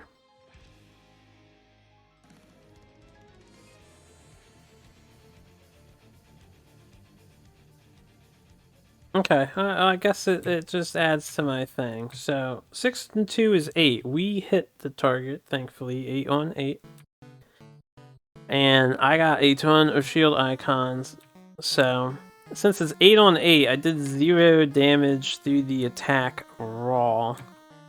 But our hammers, for every 2 shields, I get 2 physical damage, just like the sword. So that is 2, 4, 6 physical damage spent on 1 hammer. I don't have any starburst icons. And I don't think... Yeah, I don't have any other ability that would help me here. Nothing that I want to spend anyway. I'm just gonna make sure I go slow so we can do this correctly. This guy took 6 damage. He is dead. We took out the cave sickle. Cave sickles are kinda chomps. Anyway. That one's gone. We don't get loot for him. The swarm still lives with number 2. And that is Rook's turn. So Cave Sickle will get to go, and we're gonna follow his AI. Is there any opponent that's adjacent? No, there's not. But is there an opponent within range 4? Yes, there is. So he's gonna make a ranged 4 attack. Then he's gonna move to be adjacent to the opponent with the most damage within the movement range. And then he's gonna make a melee attack, which would target whoever is the fastest on the list if he's adjacent to more than one. So let's do this one step at a time. He is alone, so he doesn't have Hive Mind helping him. He just rolls 2 dice. He is targeting the opponent within range 4. 1, 2, 3, 4. Between Zeke and Rook, Zeke went first, so he's gonna target Zeke. Since this is happening, I'm gonna exhaust this. No, I think I get a dodge. I can move diagonally. That diagonal movement is super handy. I have to spend my SP to make a dodge. I'm just gonna tank it. I got armor and I have physical protection. I won't dodge. You have to determine if you dodge before you roll dice. So he does a ranged attack. Right, he got an 8. It doesn't beat a 10. So he missed Zeke. And then gonna move to be adjacent to the opponent with the most damage. No one has taken any damage yet. So since it's a tie, he's going to try to get to Zeke, because Zeke is faster on the timeline. So he's going to go 1, 2. He could go... no, you can pass allies. You can't pass enemies. So he's going to stand here. He is not instructed to jump, so he will not jump to Zeke. Alright, and then he's going to do... make an attack... And this attack has follow-up. It will cause poison if it succeeds on the force check. If you see the word force in a number, It's like a magic attack, but it doesn't count as a spell. It's a magic-like ability. So anyway, it basically works the same way as a spell. So he's gonna attack Zeke, or he's gonna attack Rook. Do I get a dodge? That I can just do? No, I don't have a free dodge to cast, and I have no stuff. So he's gonna hit me. Alright, 7 and 3 is 10. So he does hit me. My defense is 10. Now, what we have to do, he's got a shield spending too. Monsters will always spend all that they can. So he's got 2 shields. He did 2 damage to me. Thankfully, I have 3 armor, so he did no damage to me. Since he did no damage to me, it's called final damage. His final damage is 0. I could counterattack him if I had 2 SP or an ability that lets me counter, but I do not have an ability that lets me counter, so nothing happens. And because he failed, he does not make this follow-up poison chance, so that's good. Anyway, Nightingale is next. We're going to look at the situation here.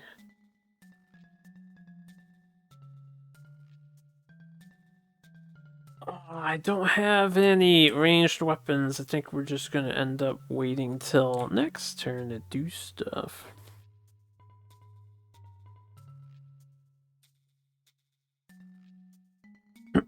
I need to double check what asterisk means. I'm pretty sure the range of that is 0, but I don't recall.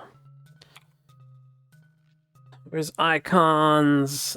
31. Melee ranged icon. They can be used with weapons that have either.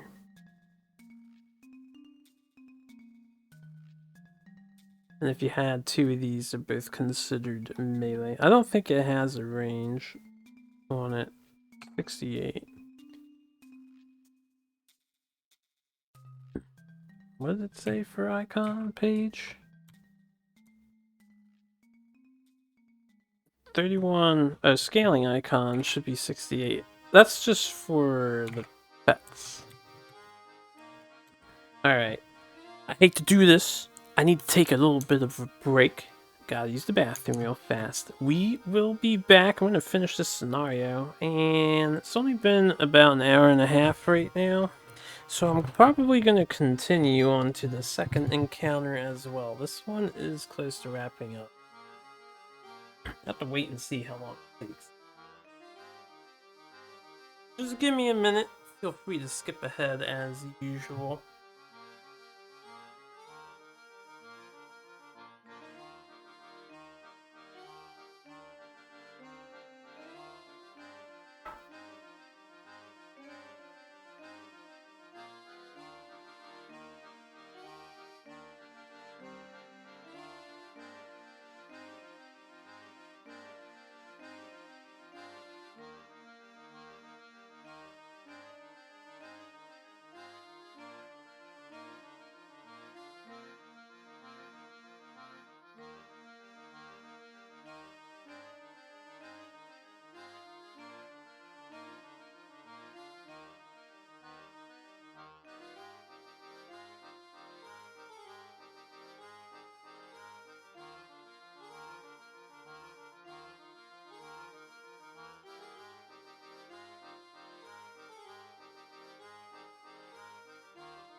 Okay, I'm back. My apologies for the bathroom break, but I needed that. I also got my dog Roxy some water as her dish was empty. Just give me a moment to sit back, get cozy. While I was on the toilet, I was thinking, doing good so far. I don't think I had any egregious fuck up, but I didn't pull out a time counter. I'm just gonna leave this right here for me. It's been one turn two, so this is for keeping track of the grading that's going on. Anyway, oh, you guys can't see the radio. Now you can. You know what music is playing, if you can hear it.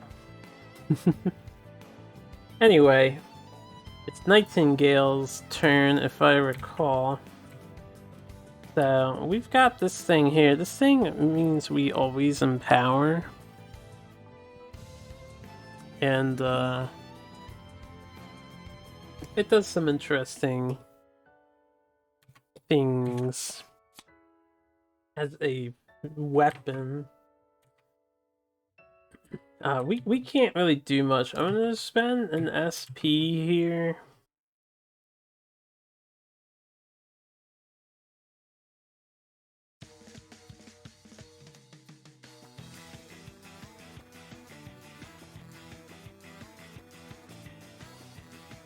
I'm thinking of taking a risk. Alright, we're gonna do a cool play. Before I go, Zeke is gonna exhaust his sword. His swords are cool. They let him move one space diagonally. We're gonna move here. Unfortunately, I have to do this first. Let me think about this. Yeah, we have to finish an entire action before we can do any other actions, so... I don't know if I can make this. 1, 2, 3, 4, 5, 6, 7, 8, 9. So, this girl, she has 7 movement. So, 7, 8, 9, 10, 11. We're gonna give her 11 movement. So what I'm gonna do, we're gonna do 1, 2, 3, 4, 5, 6 to get to my boy. We're gonna stand here, and then we're gonna do a thing called a jump. Now, she might die, but I'm willing to run the risk. So, jumping in this game, there's this... I feel like it could have been simplified. Let me see if I can find this rule. Here it is, jumping. So, jumping's a thing you can do to jump over spaces, and when you jump over a space, you ignore the terrain on the spaces you're jumping over, aka we're ignoring the instant death by jumping over this pit here. So, to perform a jump, one, you have to be in a normal terrain space, so not water, not the green, whatever it's called, difficult terrain, hindering terrain. I'm never gonna remember the word hindering, I swear. So yeah, you have to be in a normal space. So checkmark 1 is good. I'm just gonna do this. Where's my jump? It is. Okay, stop hitting the mouse wheel. So, during your movement, you can declare to make a jump. Now, each space jumped over requires a movement point, just like normal movement. We already mapped it out. So, what was it? I was 1, 2, 3, 4, 5, 6, and then 7, 8, 9. It's normal spacage here. We're jumping to this tile that I pinged. And to do that, we have to make an agility 10 skill check. For each additional space jumped over after the first, we add +2 to the difficulty of the skill check. So, we're jumping over 2 spaces. And we're landing on the 3rd. This means I'm adding 2. It's 10, and then 12, and then if I jumped this to here, it would have been like 14 and then 16. So, it's a difficulty 12 agility check I have to do. And this is the same way we did the strength check earlier. It's 2 purple dice. It's always purple dice. I got a 5 and a 2 for her. And then we add her agility. So that's 5. So we rolled a 12. I do make it, but jumping has an additional rule that if one or more of your allies are adjacent to the space you're jumping out of, they may add a single one strength to our roll when making the skill check because they're giving me a boost. So I can add Zeke's strength, and my 12 is actually a 16 now. And on top of that, because he is adjacent to this tile, Rook here can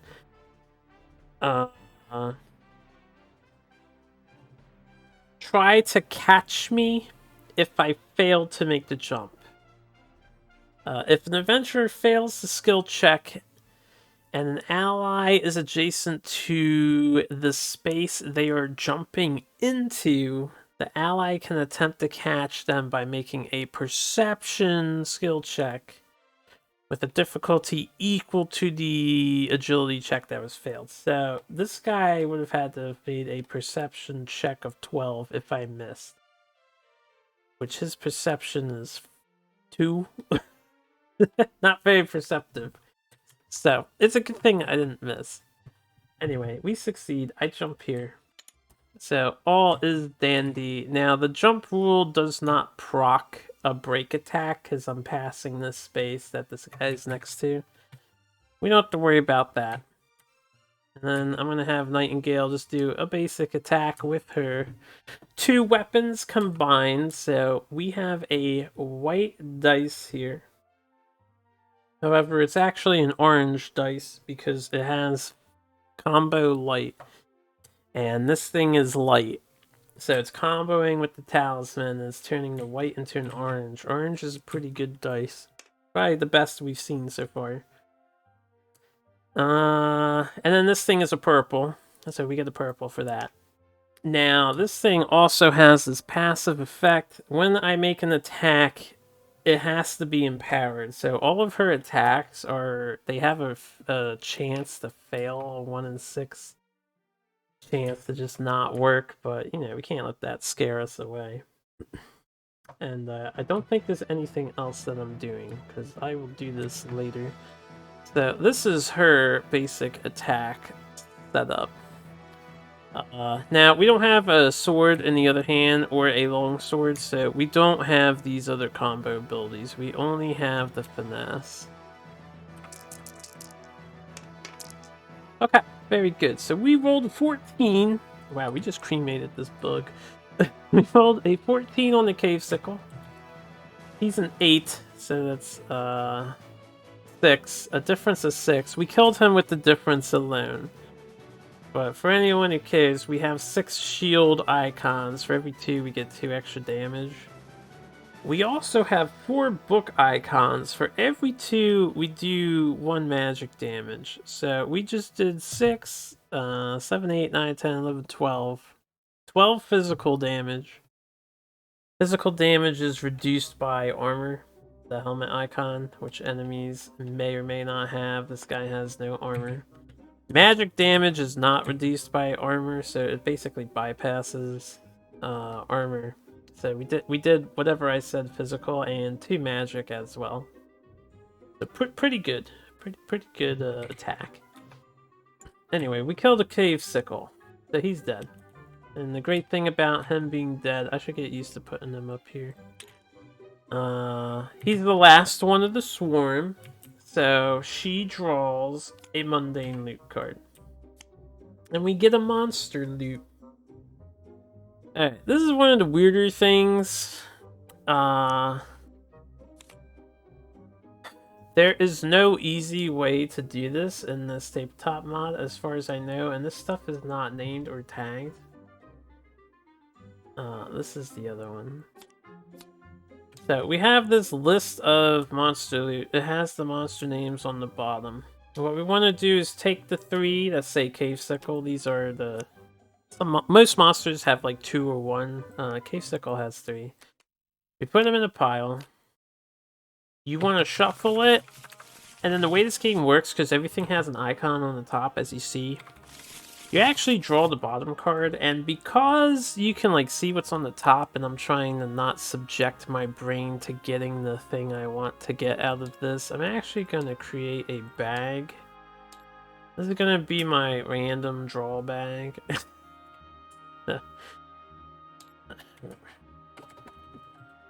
Random draw bag. This is just for me. You don't have to do this. Like, you could easily do this and then just choose the bottom thing. But what I'm going to do is take the individual cards, put them in this bag, and then I'm going to take the first one that I draw out of this bag. Let me make this a little bigger. We got plenty of space here, so I'm just going to leave the bag locked right there for the rest of my adventures in Middara. Shuffle a bunch, draw a card. Okay, so I have acquired some sickle venom. And what we can do is put these other 2 back. So this monster loot has the material tag. It's green in color. Green means it's a relic. All monster, not all, I think like 90% of them are relics. What the hell is a relic? It's like an extra accessory. So Nightingale here has a relic. You can hold up to 3. Passive, my attacks gain follow-up, inflict poison, force 8 plus X, or X equals your highest level discipline. What this is saying is force 8 plus 1. My highest level discipline is level 1. So force 9. If I hit an enemy from now on, I can poison them if I have to make a force check, which means I roll my casting die, which is 1 purple. And if I get oh no, I don't roll anything. Right, I don't roll anything. The enemy rolls conviction. Think of conviction as magic resistance. He has to beat a 9. So he would have beaten 9. He doesn't get poisoned.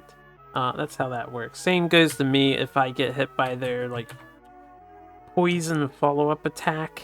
Right here, this one. If they do the range thing and then hit and do the poison thing, I have to do a conviction with my conviction dice, and I need to beat a 9 to not get poison. Poison is really quite bad too. So that's a really good pickup. Anyway, I said I wasn't going to explain much rules, but here I am trying to explain rules. This card is off the stack because there's no more sickles, and Remy can go because she is out of actions, so I'm going to have Remy spend all of her actions to move. And she's going to do her flying movement. So we're going to go 1, 2, 3, 4, 5, 6, 7. Actually, I might not need to spend my actions to move. Hold on. The radio is like freaking out. I was here, right? 1, 2, 3, 4, 5, 6, 7. I'm actually going to move here. Because I'm here, I can see the red totem. So, we are going to read the red totem. As you peer around the corner, you see a handful of cave sickles skittering about. They spring into action when they notice you. The cave sickles are blocking the path that leads deeper into the caves. Spawn 2 cave sickles adjacent to the space this totem occupied. Across the gap, you see another cave sickle emerge near a small box. Spawn 1 more cave sickle adjacent to the blue loot token. I probably could have waited to do this, but that's okay. I really wish my video would be working. It seems like Nintendo Radio is down. We have an alternative. Give me a moment. I want some background music. Let me hide the Nintendo Radio tab. You won't be able to see this one. I don't have a preset thing for this music, but we're gonna use the second best thing when Nintendo Radio fails me, which sometimes it does. I love them to death, but sometimes they fail. We can listen to RPGN Radio, which does have commercials occasionally. That's okay. Alright. Get some got some Zelda action going on. There we go. So, anyway, let me reread this. We're respawning sickles. Since they're gone, K-Sickle 123 is gonna come back. Because they always spawn in order. You know, honestly, I don't know what happens if you don't kill...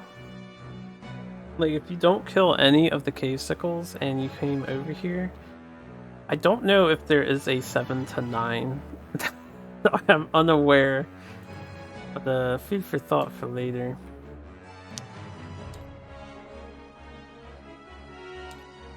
Okay. Oh, I can right-click when they die. I forgot. That's a thing.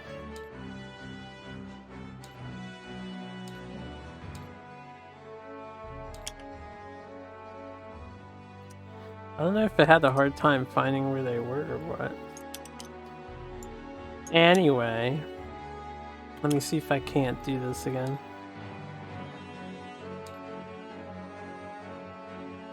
Okay, I wanted to clear it to reset the HP instead of like tabbing down on the HP. 2 of them are adjacent to this thing. It doesn't matter where they are, they're all going to attack Remy right now. And the 3rd one is adjacent to this loot token over here, according to this.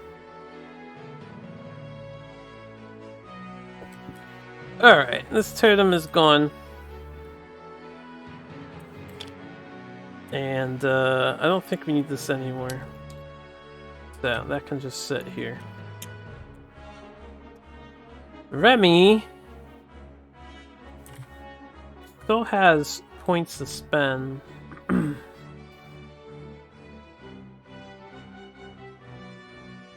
But I did my 7 movement at the moment. Let me see something with the movement.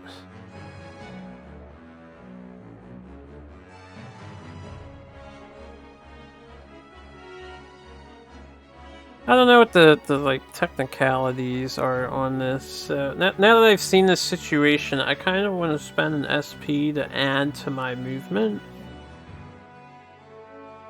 Because I can get an attack off and maybe kill a bug. Let me go look for movement rules real fast. 31. I said 31. This is 31. These are tags. Okay, it'll be after this. The move action. Oh,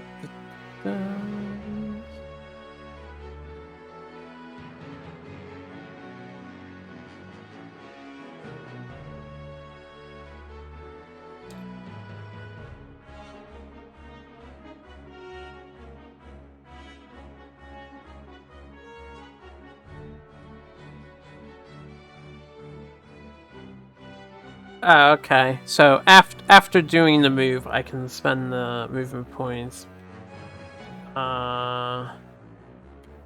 So that's what I want to know. What I'm gonna do, we're gonna need this handy dandy token here. It's called a use token. I'm going to use my once per encounter. And that's really important to keep in mind.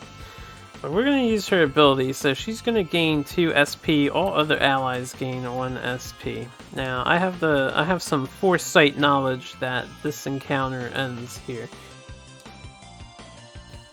Once we reach the exit, spoilers. So we're going to use the power now.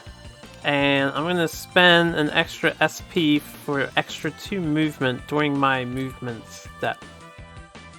So I'm going to go 1, 2.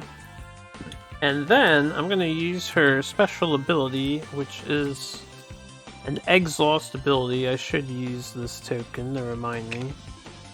Shady Training. And she's going to get a free move, including diagonal.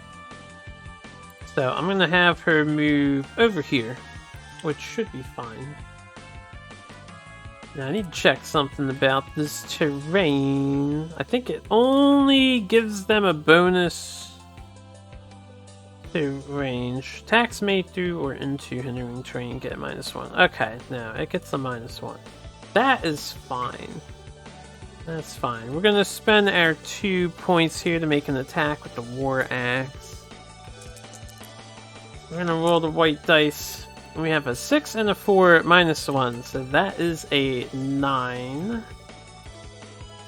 Let me think about some things. 9 on 8, so I did 1 damage.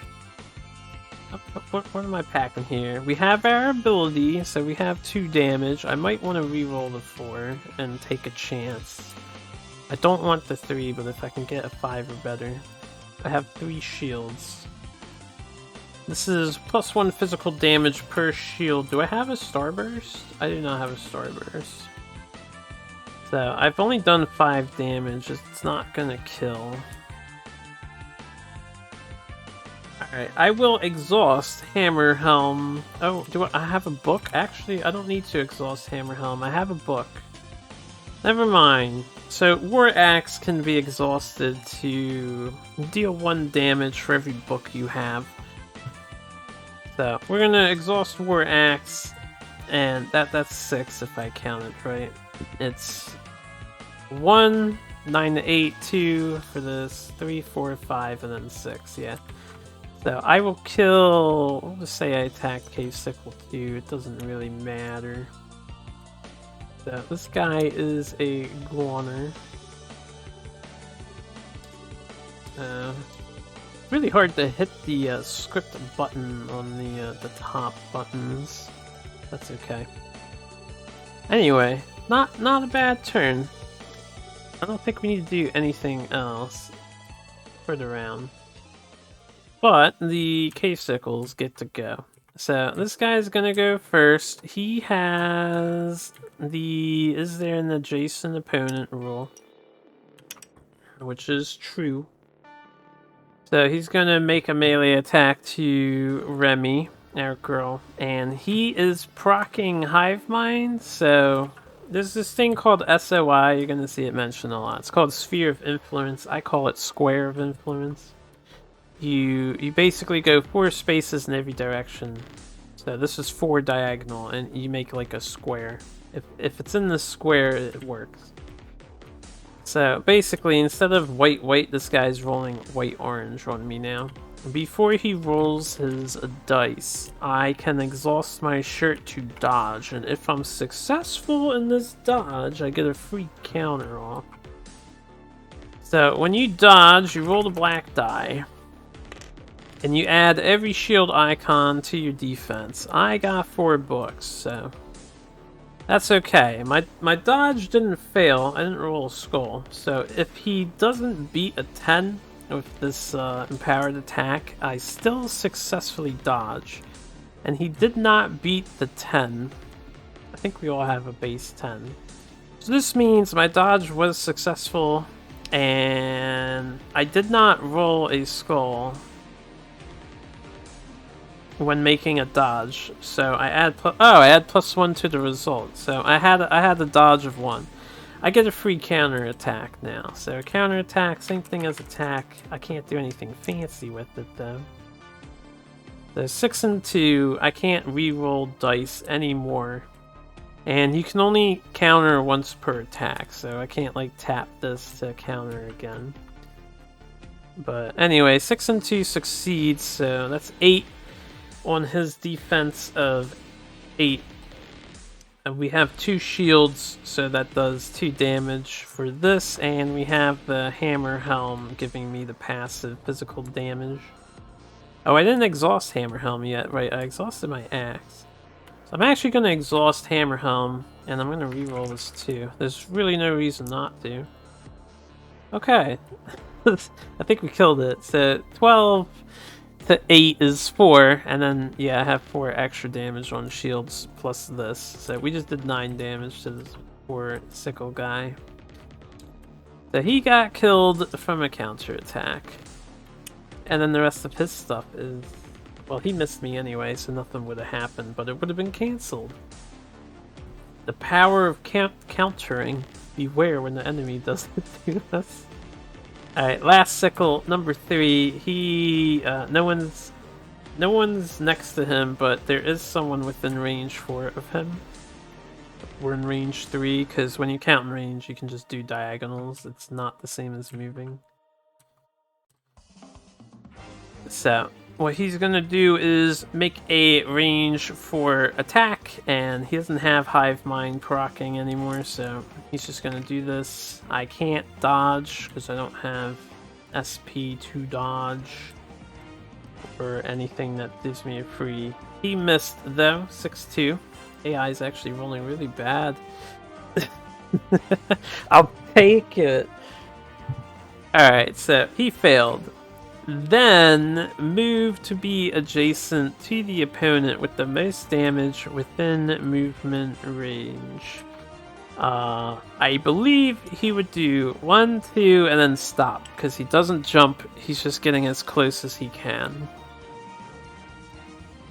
And then he would make a melee attack, but he's not next to anybody, so he stops his turn. And that is the end of the... Damn, that was the second round? Look at how much you can get done in this game in a short time. So we're on turn 3 now. We're going to shuffle this. Oh, damn, he gets another attack off. Lucky bastard. We get 3 SP recovered on everybody, so he's at 5. She's at 5. And he's at 4. And then I unexhaust everything that's exhausted.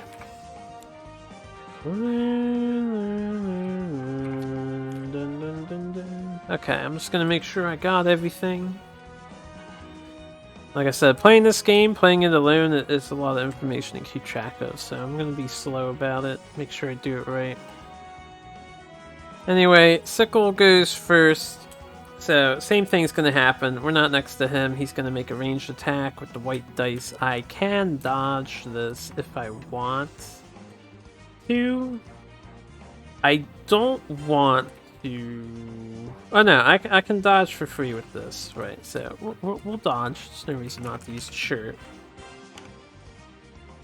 Okay, so I got 2 books. We get +2, which means he has to beat a 12. And it's actually 13 because of the passive on this thing. So he's got to beat a 13 with 2 white dice. He needs 7-7 to do that, or 6-7. He failed, so he doesn't hit me. I can now make a counter attack if I could reach him. I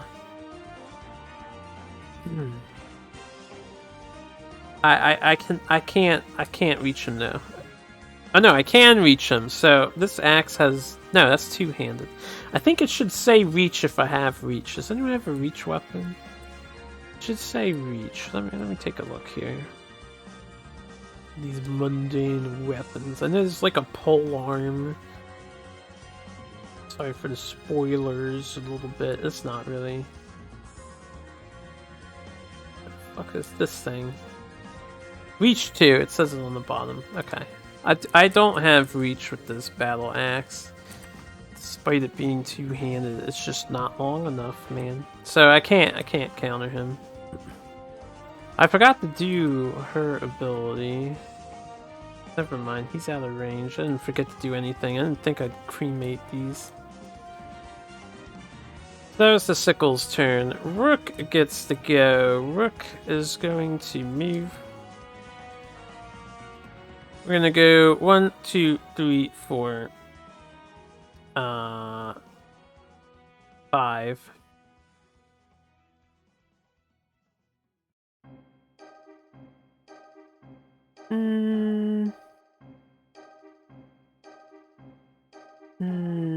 I'm just gonna stand here, honestly. She can solo this. I don't have to risk jumping, if anybody. This dying is bad. If someone dies, we lose points for death. I didn't do this bottom part yet, but for every cave sickle we kill, we also score 2 points. So I will calculate. We killed, what, 4, 5, 6, 7. It'll be 7 that we killed. I'm just gonna stand there. I don't think I can do anything to this guy. Alright.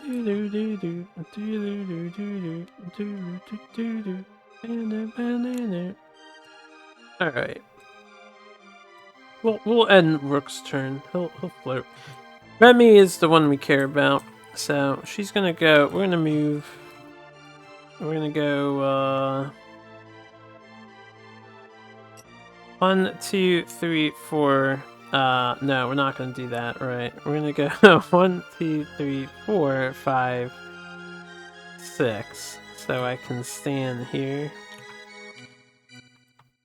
And I'm gonna attack the cave sickle on this round. Next turn I'll loot the treasure chest because I don't have SP. I'm not gonna use an item to get SP. So 2 white dice. Alright, a 4 and a 2. That's really terrible. I'll use my hammer helmet. I guess it's not really a helmet. Hammer helm martial skill. Whatever that means. To re-roll one of the dice. Can we get better than what we just got? Alright, there we go. 6 and 4. So that's a 10. That's 2 damage over, and then this is 3, 4, 5. I can exhaust the Warhammer to add the book 6, and we will kill the cave sickle. So Remy putting in work. And we get a mundane loot. Alright, so at the end of the encounter, we'll have 8 and 5 gold added to our adventure sheet, which I will set up in a moment. I didn't set up the adventure sheet. Actually, I'll just do it now. The scenario is about done. So here's the adventure sheet. We want the names. I'm just going to put them in the order that there are. So it's Remy, Zeke, Nightingale, and Rook. I'm not gonna keep track of their damage yet. That's for in-between scenarios if they don't get a chance to heal. Because you maintain damage sustained. But I can also keep track of that one. Tabletop sim here. 8 and 5. 9, 10, 13. We have 13 gold at the moment.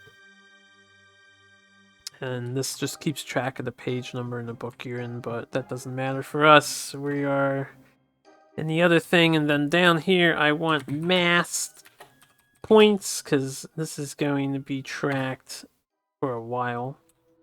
We killed 7 bugs, they're worth 2 each, so we currently have 14 points. Which is pretty crazy. At least it sounds pretty crazy. Okay, anyway, so now I got that stuff tracked. Her turn is done. They died. They're off the track. Nightingale will get to go. I know the event ends here, so I don't really need to move. She can finish the game. I'm just gonna stand still with the other 2. We'll end the turn. So it's currently turn 4, which is just perfect for the grading system. If you do 5 or less rounds, we get the most points. So Rook's gonna go. I'm gonna skip his turn. Nightingale will go. I'll skip her turn. Remy will go. She's gonna spend 1 to open. Yeah, I gained 3. He's at 5. She's at 5. He would be at 5 because I'm skipping. Which this can be hugely important. Moving on, it can be good to idle. If you remember the alternate rules, we could make it harder that everybody has to get here, but I'm just playing normal rules, so only one person needs to get there. She's gonna loot the loot. So this is a blue loot token. We're gonna take our thing and read the blue loot.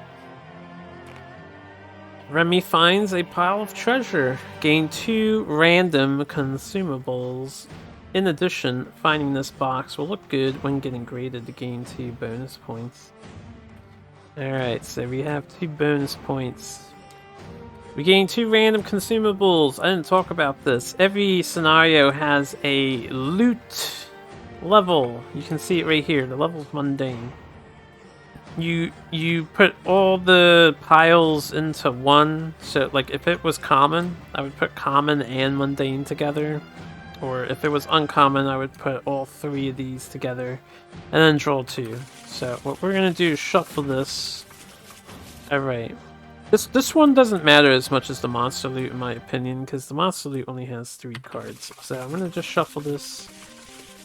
My eyes are closed. Actually, you know what I could do? I can blindfold. Boom. Alright. We take the bottom cards.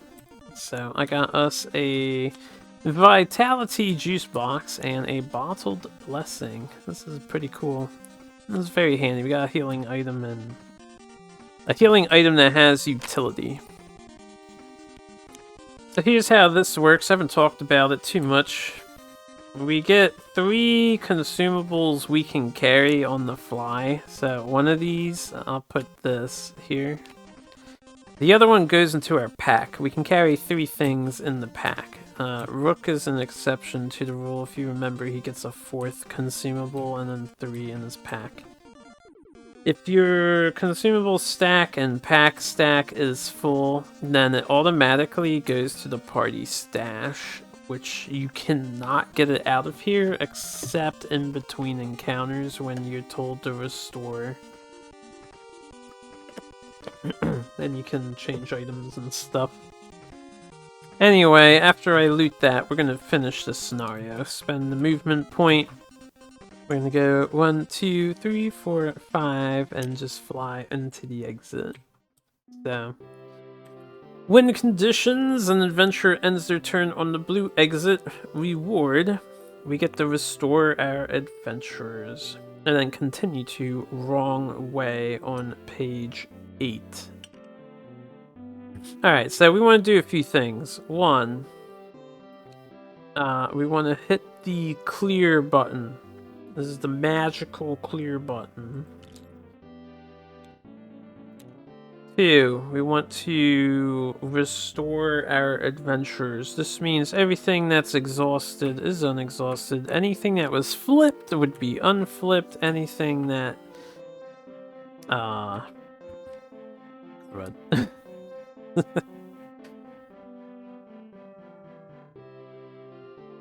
There's some other things to this. Let me go back to the rule book. We'll go back to 73.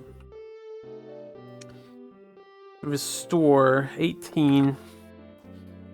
Alright, remove all damage tokens. It's like a full heal. Unexhaust, unflip all cards. Remove all effects and ability tokens. This is status effects, and ability tokens is this. So technically this guy is losing these 2 heals, but I get them back at the start of every round. We're just gonna leave them here. And all adventurers may trade items as if they were adjacent and use the re-equip action. See actions on page 40. And then there's this important note here that, you know, unless you're instructed to restore, you do not heal all the way. And you don't unflip cards, which is a huge deal. The other thing you do, which I didn't do, this token's gone. Right, I forgot to get rid of that token last turn. There was another one, this token here. So like some encounters, which we'll see in the near future, they're like chain encounters. You keep going and going and going without a real rest, and I would not have gotten this ability back. Well, okay, I would get this ability back. This is once per encounter. I guess, I don't have a flip card to show you guys. We just don't. Anyway, so continue the wrong way. We're gonna read wrong way. Let me pause the wonderful music for the time being. And then we're gonna go into music. We're gonna go back to playlist, and we want to read wrong way. No, I don't want to edit.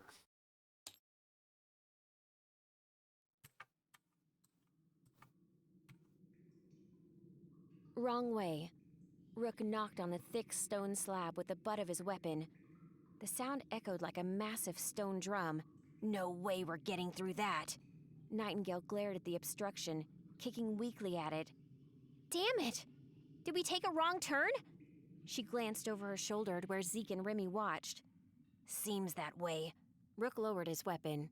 Remember, this whole thing is coordinated. Hundreds of candidates are going through the same test. The monsters aren't wild. They have to release them for us in each area, or we'll have nothing to fight. The twists and turns are just another part of the mast.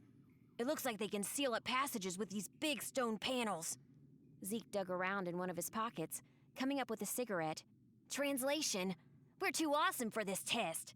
They want us to slow down so they can spend time on the teams that suck. Looks like it. Rook grinned as he gestured back down the way they came. I think I saw a good place to camp back there. At least we aren't sucking, Remy offered, shrugging one of her wings. Sucking. I'd rather be in the group they have to slow down than the one that fails. At least we aren't failing. Alright, continue setting up camp, page 9. Before I read that, I didn't do the grading. We beat it in 4 turns, so 5 or less, we get 12 more points. Plus the 7 cave sickles. So let me just tack those on before I forget. Currently sitting at a rather hefty 28 points right there. Who knows what they could be used for? Anyway, setting up camp is the next one we want. So we want setting up camp. Setting up camp. This looks like a good spot. Remy tried to sound enthusiastic. The cavern they had chosen to spend the night in had a ceiling at least 20 feet up.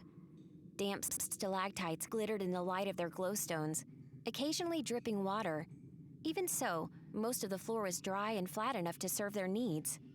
I like it. Rook gestured ahead with one meaty hand. Only one other way out. Should be easy to keep watch. We don't have to stop. Nightingale hurried past Remy into the cavern. Wouldn't it be sweet if we were the first team ever to finish the mast in just one day? Yeah. Zeke stopped right in the middle of the cave, sloughing off his heavy pack. It dropped with a dull thud at his feet. But we won't. If we try to keep going without resting, he shook his head. Better to finish a little slow and keep all our limbs. Remy needed no further encouragement to drop her pack, tossing it to the ground. She closed her eyes, letting her massive wings stretch and flex. It felt fantastic. At least until she felt them smack something. Ow! Zeke yelped. Sorry, Remy blushed, retreating a little. I didn't mean to. Nah, it's nothing, Zeke shrugged, wiping a feather off his cheek. It's better than being slapped by Knight's Tail. I haven't done that in ages. Nightingale frowned at him. He returned her scowl with a wide grin and she turned away, looking around. Guess I'll start the fire. I can help. Rook set his bag down at his feet, fishing around for a few seconds before pulling out a set of flint and steel. I'd like to do it, Nightingale said with excitement as she took the tools from Rook. The mast is supposed to prepare us for whatever Middara can throw at us. That means no shortcuts. Rook then pulled out another set of tools, some sticks and tinder. No shortcuts? He asked wryly, holding the objects out towards her. Nightingale sighed. Flint and steel counts as a shortcut, huh? Rook only smiled back. Okay, fine, she said, swapping what she had with Rook. Then she got to work getting the fire started. Remy frowned, thinking desperately of what she could do. The other members of the team all seemed to know each other already, but they barely knew her name. She was determined to pull her own weight through the rest of the mast. I could set up the sleeping bags. Remy looked down at their little pile of supplies. Sure. Zeke was the last to separate, weapon in hand. I'll scout the rest of the cave just in case. Okay. So Zeke's going to scout here. Skill check. Make a perception 10 check with Zeke. Let's do that. I failed this with a terrible perception roll of 3. Was 1 off. Literally, you cannot fail this, man. He has 6 perception. There we go. We got 8 and 6. We pass this check. Now I can see what happens if we pass. Success. If Zeke passes, continue to check out the loot, page 9. Otherwise, you would continue to cozy fire. So I guess I get to listen to check out the loot, which I did not get in my friend's game. Zeke walked the perimeter of the cave, scraping along the rock with a wooden pole he'd taken from their camping supplies. Where the gloom concealed, he used the pole to check for danger. There was no way to guess what the proctors might try to throw at them. Giant rats set loose into the camp while they slept? Pipes to flood the cave? Whatever the Alinea Institute had planned for them, Zeke intended to be ready. He didn't find any secret passages, hidden traps, or insidious ways to torment them in their sleep. As he neared the end of the search, he struck a section of rough wall that thumped strangely when he just hit it right. Hey guys, I think there's something here, he called back before dropping onto his knees and feeling around the wall. After a few seconds, he felt a little lever give way under his touch. Zeke flinched, half expecting a trap, but instead a thin facade retracted from the wall, revealing a tightly wrapped bundle. He kicked gingerly at it, sending it rolling out of the opening and onto the floor in front of him without exploding, shooting acid or sending spikes at him through the floor. He grinned, lifting the tightly wrapped bundle of burlap and holding it up for the rest of his team to see. Hey everybody, I found a care package. Nice work, Rook called, not rising from his work around their makeshift fire pit. They must have hidden some supplies like this for the groups who actually pay attention. Dude. Alright, continue to cozy fire. So we're gonna gain 4 random mundane consumables. That's really damn good. I'd say definitely not game breaking or anything. But that's pretty nice. Let's Okay. 1, 2, 3, 4. We got a nice battering of supplies here.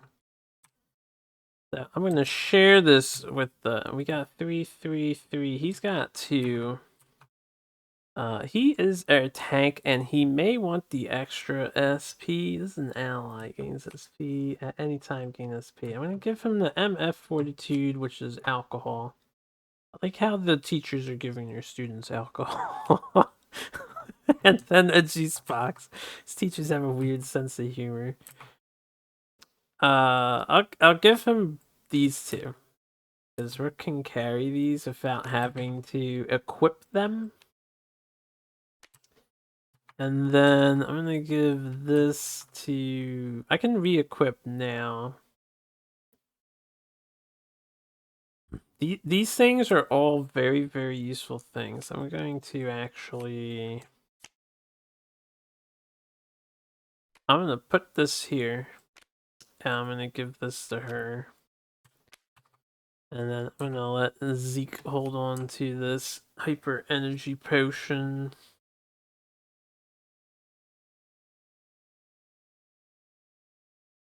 Yeah. Okay. Anyway, don't exit the music player. That's nice. Continue to cozy fire, page 10. I hope you guys are ready for good story time. Let's get cozy fire queued up. Cozy fire. Remy worked diligently, not bothering to keep her wings folded behind her as she laid out the sleeping mats and put the bedrolls atop them. The others were all relaxing now after their intense day. But Remy hadn't complained. She would show them how useful she could be. Without the shelter of a tent, Remy laid tripwires across each entrance. She didn't think the Institute would plan an attack in the middle of the night, but she wasn't going to rule it out. Rook's voice rumbled from the fire circle. "That's right. Not too much," he said on a large rock, watching Nightingale. She puffed on a ball of smoldering kindling, and soon the fistful of plant fibers started to smoke. "Get it into the rest of the wood, quick!" She did, and soon the little fire roared to life. "That wasn't that hard." Nightingale wiped her hands against her shirt. "Is roughing it always this easy?" "Easy? It took you 20 minutes to light the fire," Zeke said. Since returning from the scouting excursion, he'd watched as Nightingale and Rook struggled to get the fire lit. Nightingale only shrugged and grinned at him. Another 20 minutes later, and they were all gathered around the fire, resting on a ring of rubble they'd made and sharing bowls of camp stew. Remy felt much better with hot food in her stomach and a merry fire crackling nearby. Nightingale smiled appreciatively. "This is great stuff, Remy. I never thought camp food could taste this good." Remy looked away, though she couldn't keep the pride That from her is not what face. that "I used says. to cook for my little brothers and sisters all the time. Half the time we had less in the cupboards than the Academy gave us to work with here." Nightingale looked up, understanding in her eyes. "My family back on Earth didn't have a lot either." "And now we're in Middara." Zeke's voice was more subdued as he sipped the broth from his bowl. "What we had on Earth isn't what we have here. Another few days and we'll be citizens. We'll be able to leave the Academy whenever we want, buy anything we want, choose where to work." "Maybe your mom will," Nightingale muttered. "But Balthazar and Kezia? It feels like I'm just a tool to my parents here. Being royalty just makes me and you nothing more than pawns."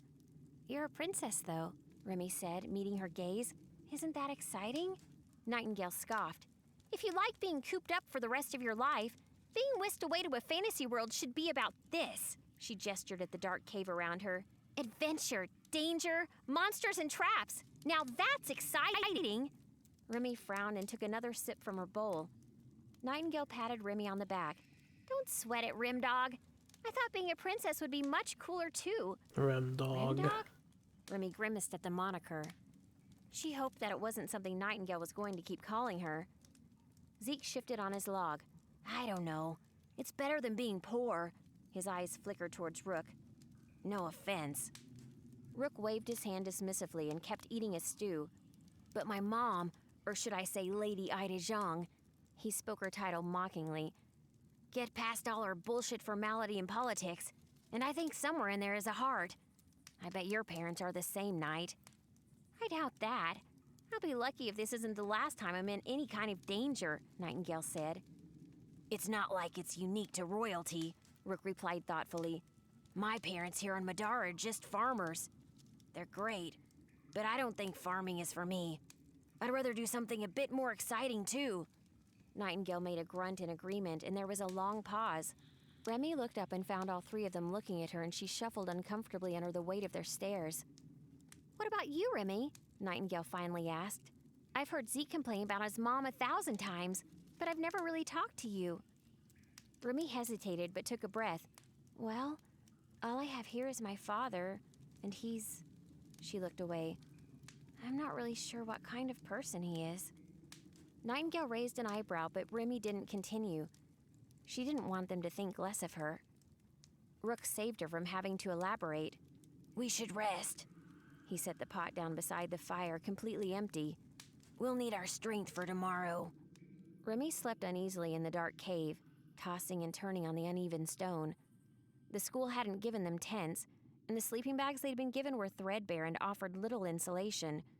From the occasional shifting or grunt she heard in the dark, Remy was fairly sure her new friends were all equally uncomfortable. The next morning, Rook woke her with a gentle nudge and the smell of hot oatmeal. A quick breakfast and a little time to clean up their camp, and they started moving again. "I've got a great feeling about today," Nightingale called from the front of the group. She sounded far more awake than Remy felt. "So maybe we didn't finish early. That doesn't mean we can't totally own it." "I'm sure we will." Zeke walked along beside Nightingale. This left Remy at the rear with Rook, though the corridor was only just wide enough for them to walk abreast. At least the way was mostly straight.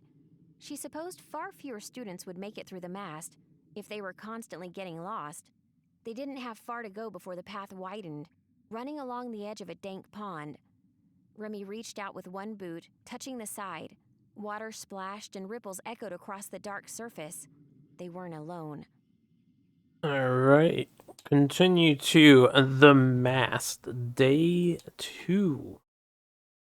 The second encounter. So before I do all this stuff, why don't I take a look here? It's been about 2 hours and a half. Honestly, I could keep going very easily, and I kind of want to, so I might do this too. Since I've explained a bunch of stuff, I probably won't have to explain too much more.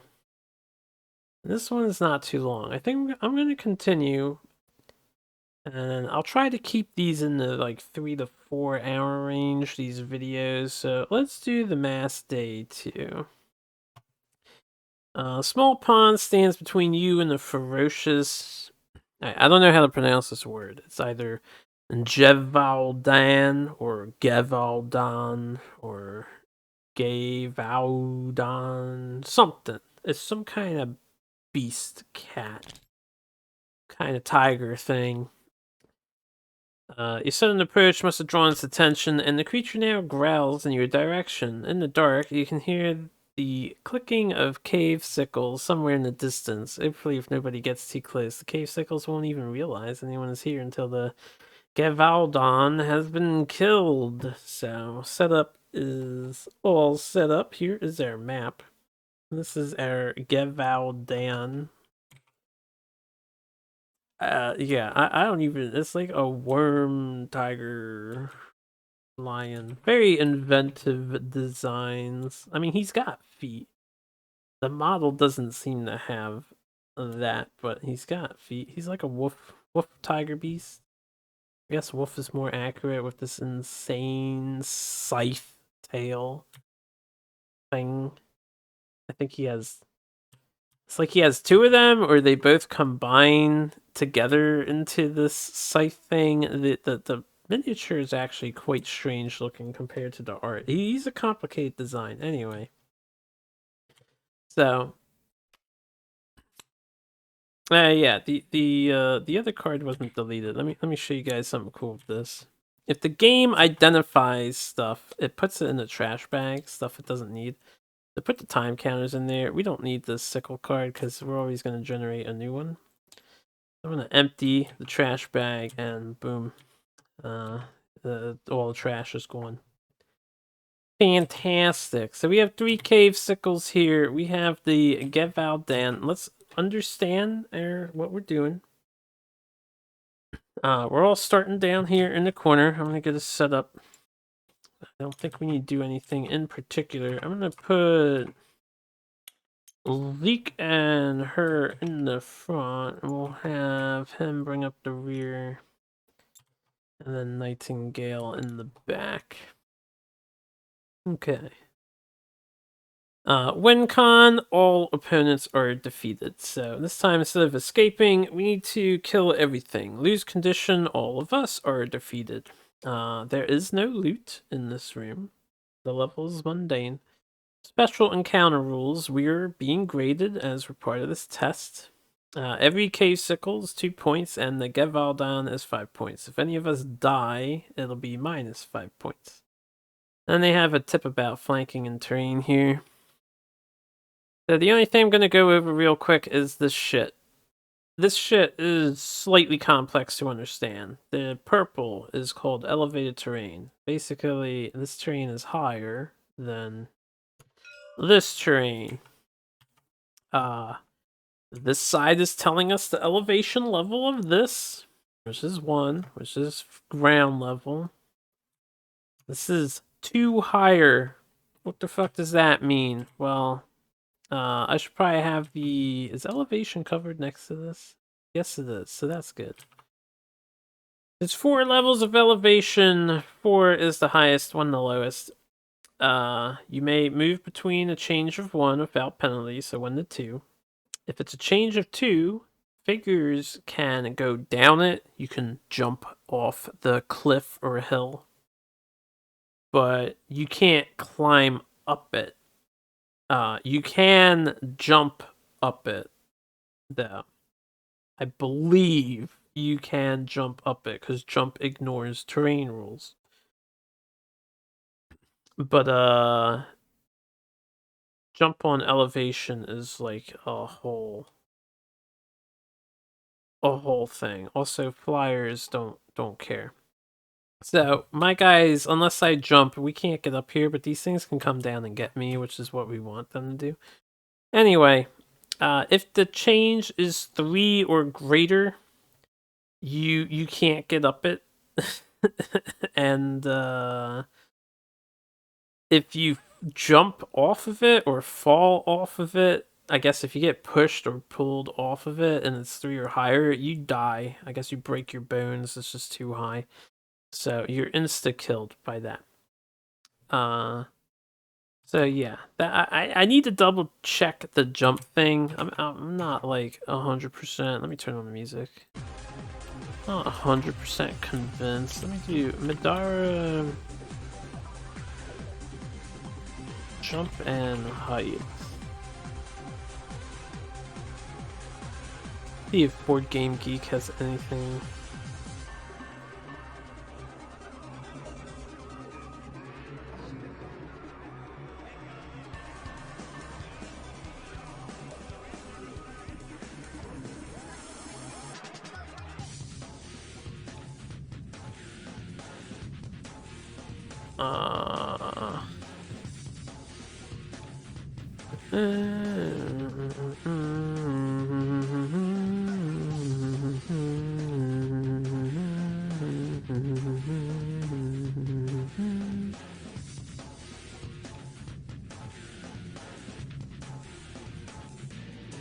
What is the technical name of this?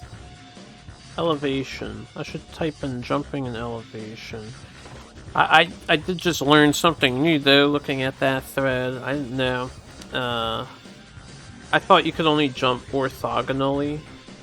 So like if I was here, I thought, right, if I was here, I thought I could only jump in a straight line, but apparently I could like jump here, but you have to count every orthogonal space in between, so that would be a really fucking hard jump. Anyway. Something new I just picked up. That's good to go. We're very good to know.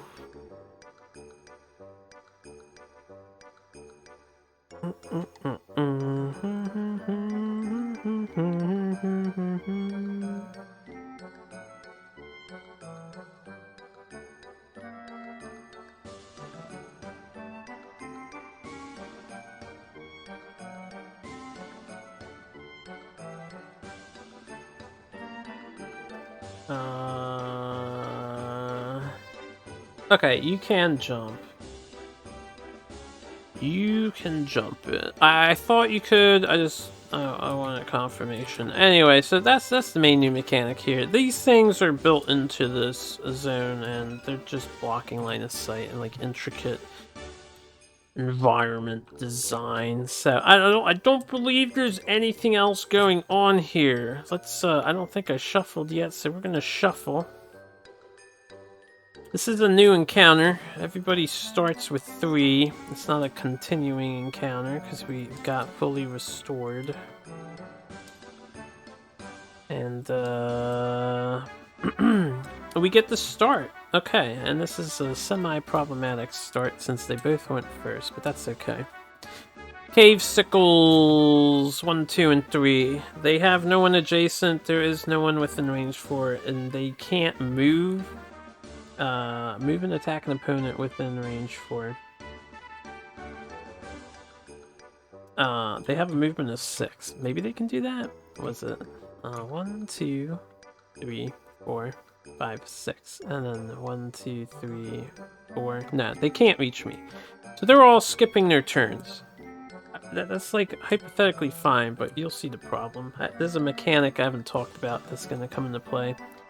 This guy, things to keep in mind, he's agile. The first time each turn he is attacked, he dodges. This is each player turn. It's like this is a turn, and then this is a turn, and then this is a turn, and the whole thing is around. So, and then Ferocious, if he successfully dodges, he gains a courage token. And then Adrenaline, the first time he can, he will counter.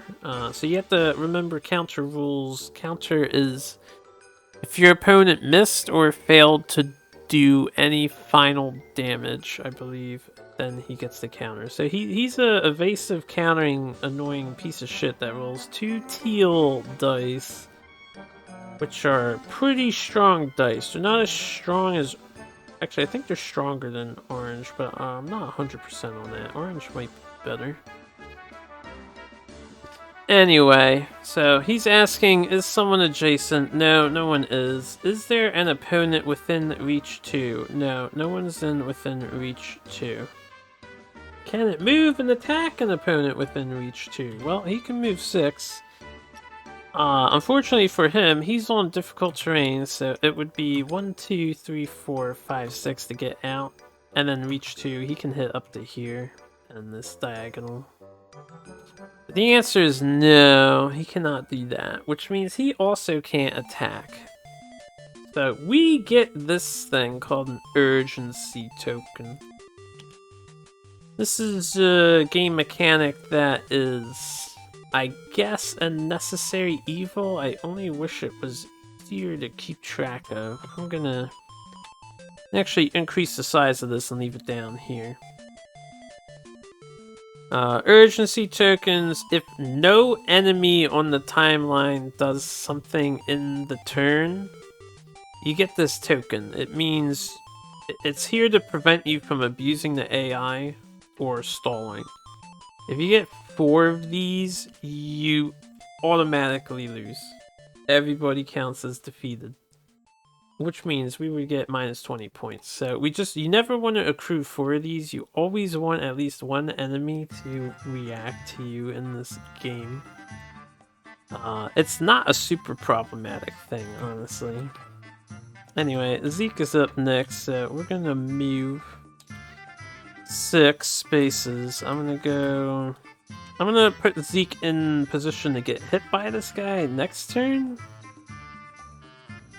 1, 2, 3, 4, 5, 6. So I'm gonna stand here. 1, 2, 3, 4, 5, 6, and then reach 2. So I'm in range to get attacked by this guy, which is good. And we're in my turn with that. I'm gonna save my SP. Nightingale. Do the same thing. I'm gonna move. We're gonna go.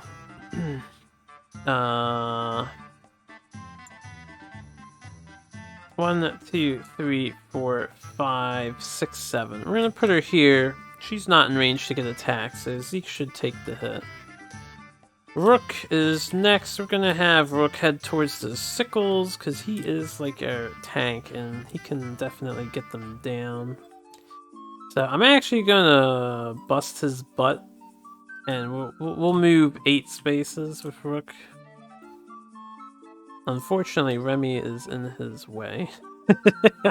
Damn random initiative. 1, 2, 3, 4, 5, 6, 7, 8.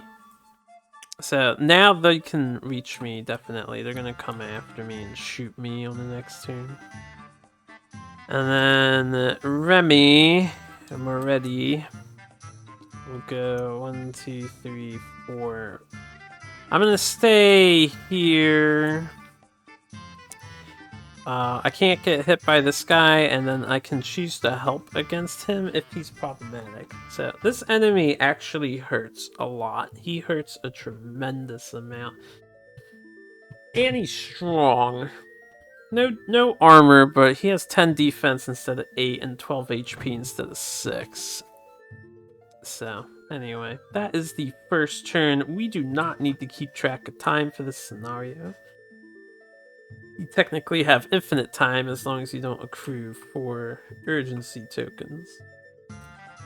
And I don't think... Yeah, there's no, like, totems or anything. It's just straight up kill these 4 dudes. So, next turn.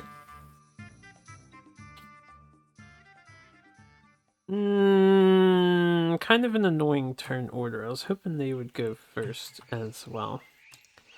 Gain 3, gain 3, gain 3. Game 3. I do have advanced knowledge, so I know this encounter ends in a rest, which means there's no harm in using her one per encounter, because there won't be like a secondary part to this. And excuse me for a second, I just want to sip my drink. Something I forgot, I just noticed. I gave myself the gold for this, so if an encounter continued, and we don't get restored, you would hit this button here. These things basically hit a discard pile and do not go back into the deck. If we do restore, the deck is remade. So we did restore, we're gonna get a fresh mundane deck. And I'll shuffle it. Okay. There's one more thing I forgot. We actually have one more piece of loot. I knew I would forget rules. This utility core, I said it was pretty cool earlier.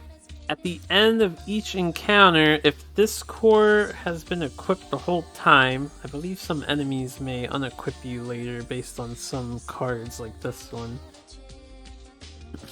You can gain a single consumable item of your choice from your loot level or lower. So I'm actually going to happily take that. At the end, which would have been after getting all the rewards. Alright, I don't know the order. I don't know if this happens first and then I gain the rewards. I should have done this before I drew the 4 for the treasure, but it doesn't matter. I'm gonna take the I'm gonna take this. This is ubiquitous plank. And he would have obtained it, but during the rest period, I would trade this over to Remy so that she can place it. This thing is pretty cool. We can do one of 3 different things with it. We can either beat someone over the head with it, you just roll a purple dice and it deals physical damage equal to the number you roll. So it could be like 1, 2, 3, 4, 6, 7. Right, 1, 2, 3, 5, 6, 7. So there's no 4 on the purple. We can put it down on an adjacent space. If we put the plank down, you take the plank token, which is this, the large plank.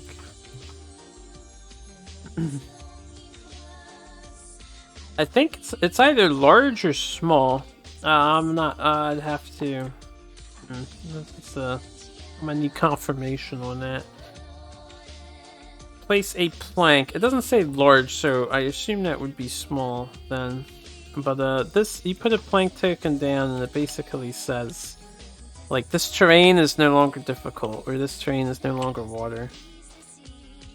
I don't think I could put it here and say this is no longer elevated. I think that's still elevated though. Anyway, it has some options. I can also reduce 2 damage that I take to, you know, just take 2 less damage. I guess we use it as a shield. Currently, it's not equipped for me to use it though. Speaking of which, no, yeah, I'll leave it unequipped. I'd rather the other 3 items. Alright, anyway, so that was last turn. This turn, Zeke is rocking...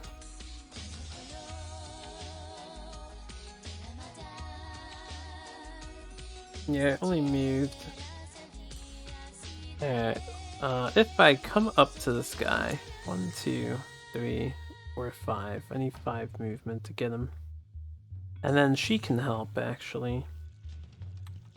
And how does he work?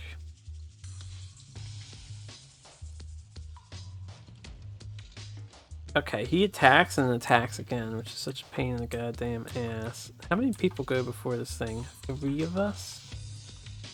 And Nightingale.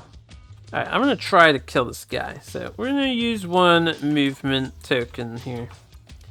I'm gonna go 1, 2, 3 into the water, and then 4, 5 to wade through the water. Water has a special rule, as everything in this game does. You cannot dodge while you're in water, and to leave the water space costs 2. So I can't dodge currently. Likewise, this guy Oh crap, he's in this terrain too, so I get a disadvantage on my attack. It might be better if I actually lure him out. Maybe instead of standing next to him, I'll stand here. It means I'm taking longer, but I think... Oh, can I get into the terrain? That would be good. Where was I last time? 1, 2, 3, 4, 5, 6. I was here. 1, 2, 3, 4, 5, 6, 7, 8. Alright, I'm gonna do that. That's a good idea. Let's do that. We're gonna gain the advantage. I'm gonna spend an extra SP for 2 more movement. So this is 8. 6, 7, 8. I'm gonna stand here. Instead of attacking him, I'm gonna let him come to me, because I am the closest target. I have to double check this. Opponent within reach 2. Can it move and attack an opponent within reach 2? It will move to me, attack me. And then he'll do the same thing on the top. He'll try to attack someone else. So I could put 2 people. He wants the furthest. He has to wade through water though. It'll be 1, 2, 3, 4, 5, 6. Well, reach 2. He would be here.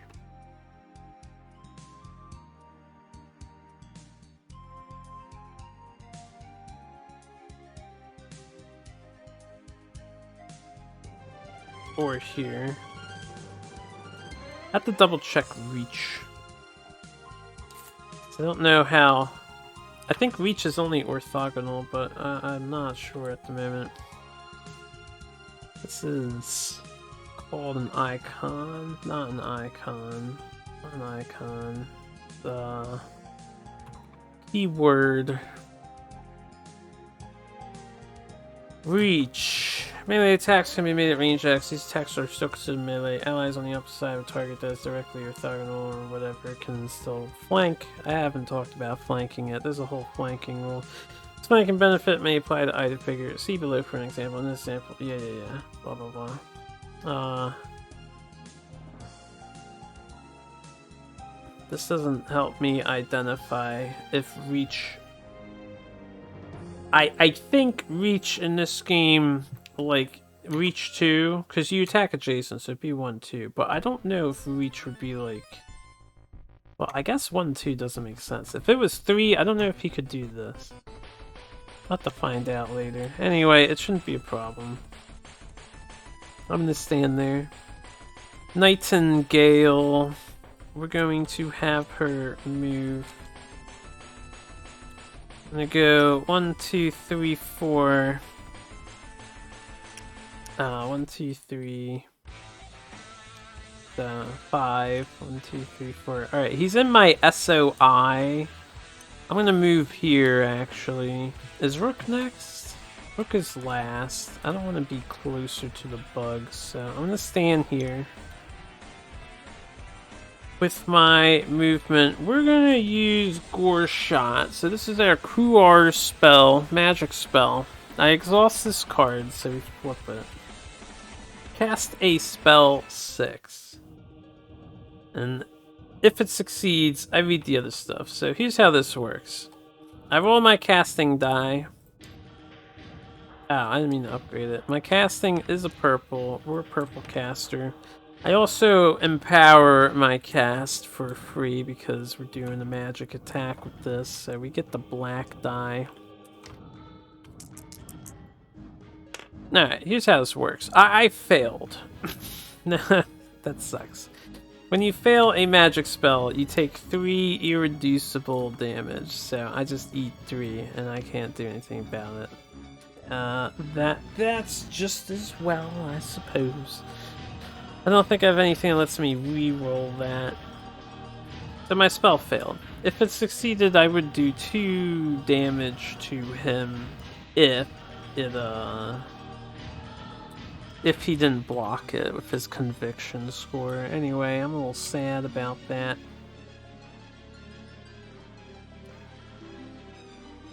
I'll do that later, maybe. We'll see. Remy's next. I still want advantage against the guy. Remy could actually tank these dudes. She has a defense or no? Well, she has no armor. I could make it one harder for me to get hit if I'm closer to them. So we're gonna move one. I'll save my other stuff for dodging. 1, 2, 3. We'll stand here so I'm slightly further away. 1, 2, 3, 4. I guess it doesn't matter, but I'd rather Zeke. Zeke can get a. I think he gets a free dodge. He gets a free reroll to his dodge. So I'll stand here. I think I'll end my turn. Sickles, go. So no one's adjacent. Is someone within range 4? No, that's not true for any of them. 1, 2, 3, 4. This is the furthest it goes.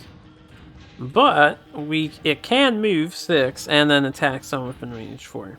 So he's gonna do this. They're all gonna do this. He's gonna move to be at up to range 4. The dialogue is strange for this, but anytime you see move to B, they move their maximum distance to get as next to you as possible. So he's gonna go. I need count. 1, 2, 3, 4, 5, 6, 7. 1, 2, 3, 4, 5, 6, 7, 8. Okay. So 1, 2, 3, 4, 5, 6. He's gonna move to get to Remy. Right, 6 spaces, not 7. And he's gonna do a ranged attack while adjacent to her. Because she... Oh, no, he's gonna make a ranged attack. A range 4 attack. Now, it's not targeting Remy, actually. It's targeting... Because we're all in range, it's targeting whoever is fastest. So it's targeting Zeke.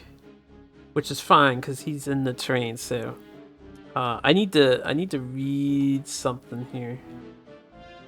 There's 2 things happening. One, he's passing through Remy. So he's shooting someone that's behind a figure.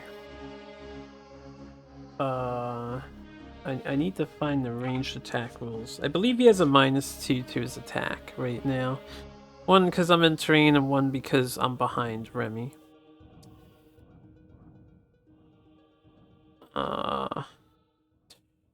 Where's attacking? Attack action 43.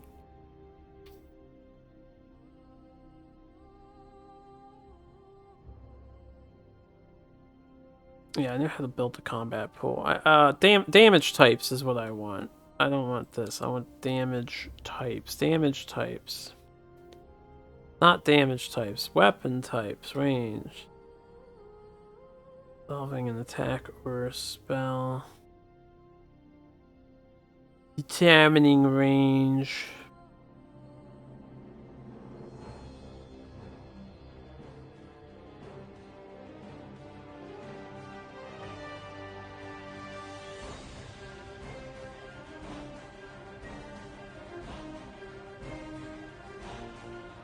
Ranged attacks cannot gain the flanking bonus.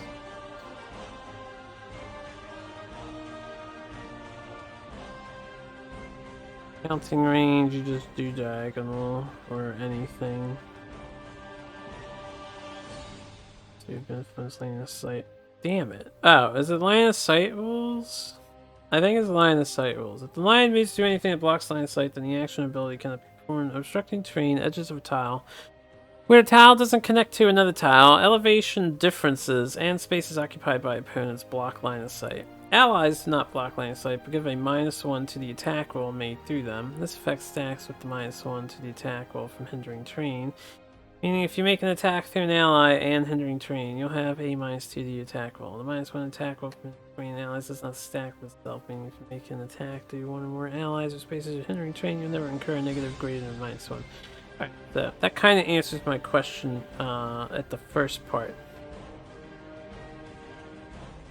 Spaces occupied by opponents block line of sight. So he actually can't see me, which means he's targeting the next fastest person, which is Nightingale. And he can, I wish the fucking thing wouldn't snap. I'm pretty sure he can see Nightingale because it's supposed to be middle to middle. This thing keeps, like, going not in the middle, though.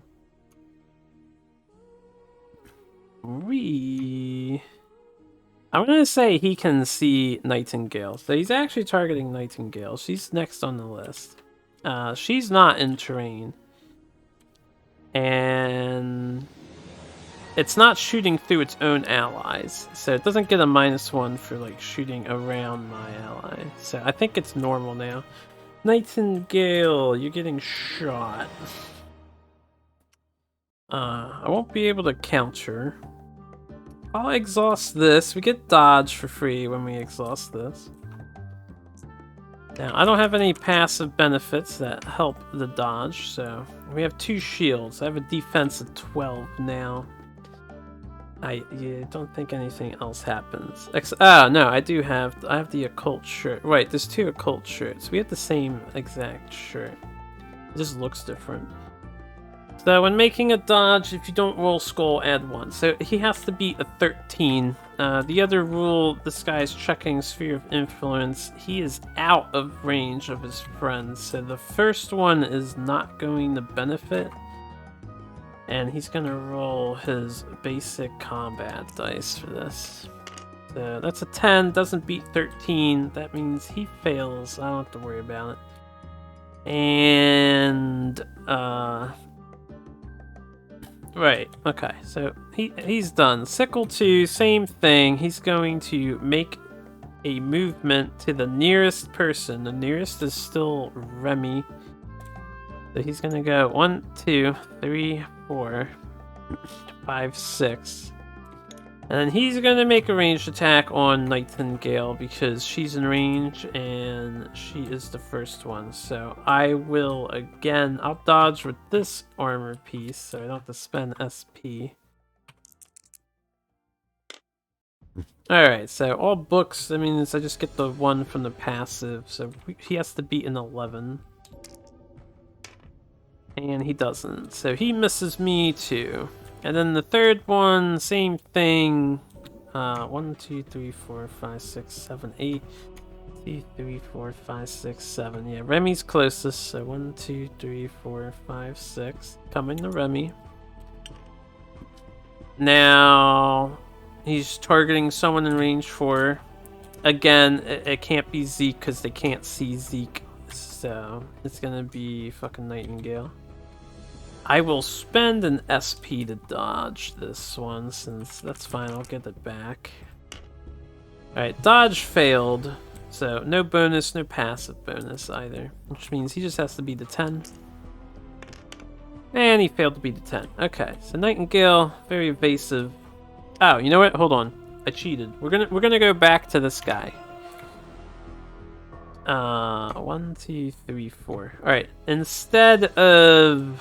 He had to beat a 13. He has 2 people in his hive mind. The second one rolled 2 orange dice. Alright, he still failed. The third one has 2 other sickles, so he rolls 2. Alright, he did beat a 10, because I failed to dodge. So this guy got a 15. That means 5 damage is coming through. 6, 7, because he has 2 shields. So we have taken blood on Nightingale. She's eaten 7 damage. We're at 10.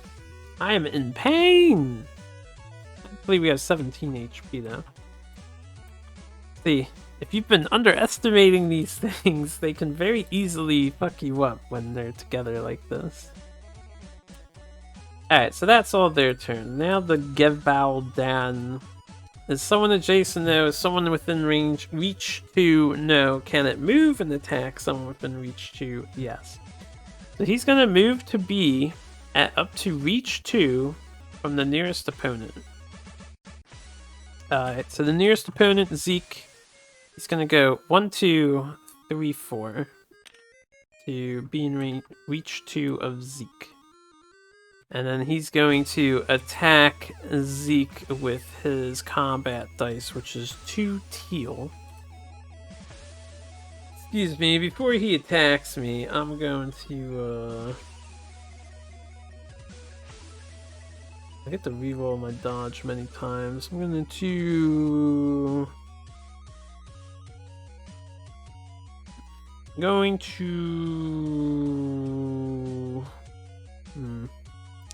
Yeah, I'm just gonna dodge. I'm gonna spend an action to dodge here.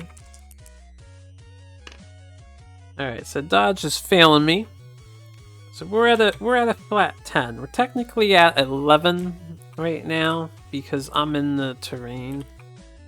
So he needs to beat an 11. Well, he gets a -1. He needs to beat a 10. He beat a 10. He's got 12. He's got 11. No, he's got 14. He's got 13. Alright. So 13 on 10. He's 3 damage over. He's going to gain 1 for each shield, which is 3. So that's 4, 5, 6. He's going to pierce 1 armor, which I have 1 armor. He's going to pierce 2 armor. So he's doing 6 damage, and then the starburst, he's doing 2 more. So he just hit me for 8. Now, we got a few tricks up our sleeve, thankfully. 1, we reduce physical damage dealt by 2, so I got hit for 6. Oh crap, I forgot. When I'm doing a dodge, I can reroll it. Let me actually reroll my dodge. That's what I wanted to do. I'll use my ability first. So we're gonna do Nimble Fighter. I'm gonna retcon some things.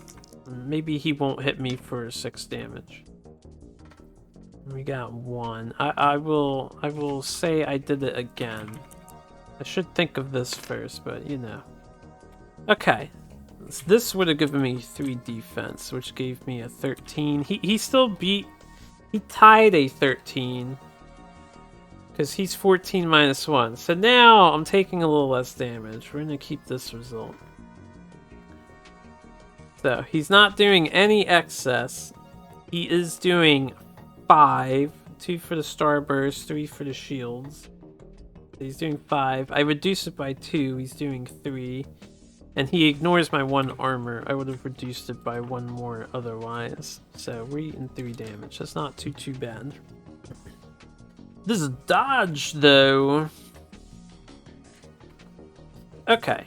And then he's going to move to be at up to reach 2 from the farthest opponent within his movement range. So he gets a whole extra move. He doesn't like continue his movement from before. He gets a whole fresh move. So 1, 2, 3, 4, 5, 6, and then she's at reach 2. 1, 2, 3, 4, 5, 6. He can't reach her. Actually, I think he can reach Rook. He gets +4 to this movement. I'm looking at the wrong card. No, the +4 movement is for the adjacent retaliate. So he can't reach Rook. He's gonna target Nightingale. Oh, that's really bad for me. Gonna have to hope it dodges. 5, 6, and he's just gonna sit there and reach 2. He's gonna attack Nightingale. I'm gonna dodge, obviously. I hope I get a good dodge roll here. Okay, we have 2 shields plus our occult armor, so we're at a 13. We're gonna hope he doesn't tie a 13. Okay, good. He missed. Since he missed, I could counter. I'm not in range to counter though, so I won't be able to counter him this turn.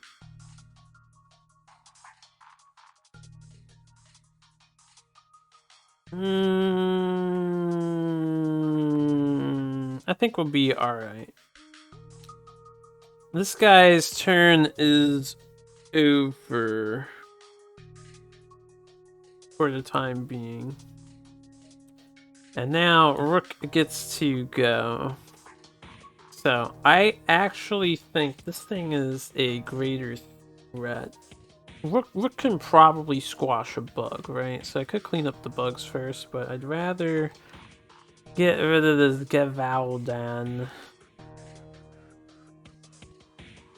This actually did not work out the way I was hoping because I didn't pay attention to the second part of this thing. I would have stayed over. Let's move. I'm gonna go 1, 2, 3. Actually, I want this space to stay open for my friends. So I'm gonna go 1, 2, 3 like this. We're gonna encounter this hound. Next thing I want to do is utilize one of these heal tokens, so I can discard it, spend 1 SP, a figure within my SOI heals 6. So we're gonna get rid of this heal token. I'm just gonna put it on the card. So now I used it up. This way I don't have to like respawn them later.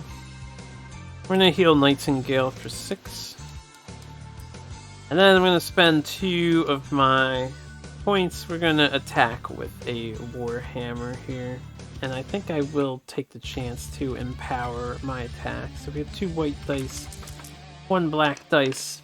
Before this happens, this guy gets a free dodge. So I'm gonna take this black dice and roll it for him. Okay, so he got a dodge of +1. So his defense is 11. I have to beat an 11.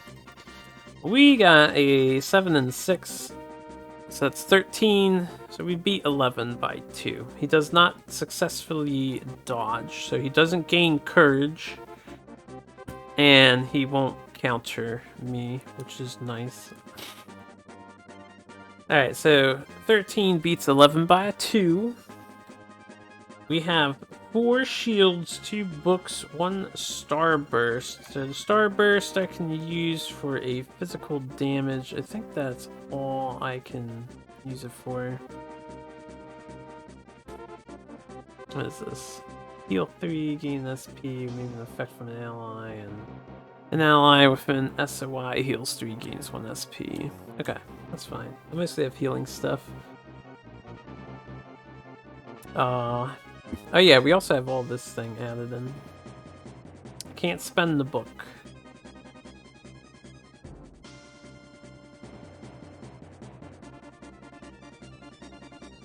Well, I just have to add it up, so it's 2,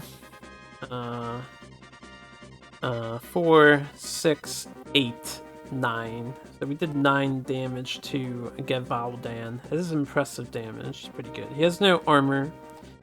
He's just eating 9 damage. Hopefully the turn order favors me next turn too. I'm out of SP. I don't think I have any tricks up my sleeve. What I will do, I think, hold on, I have to check the throw rules.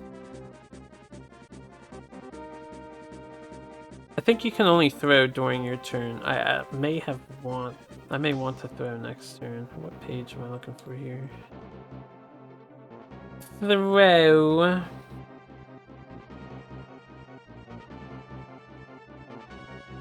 Okay, it's just within range for.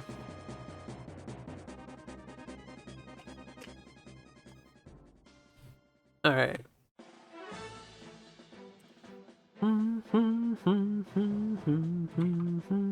We'll see what happens next turn. We're gonna end the turn.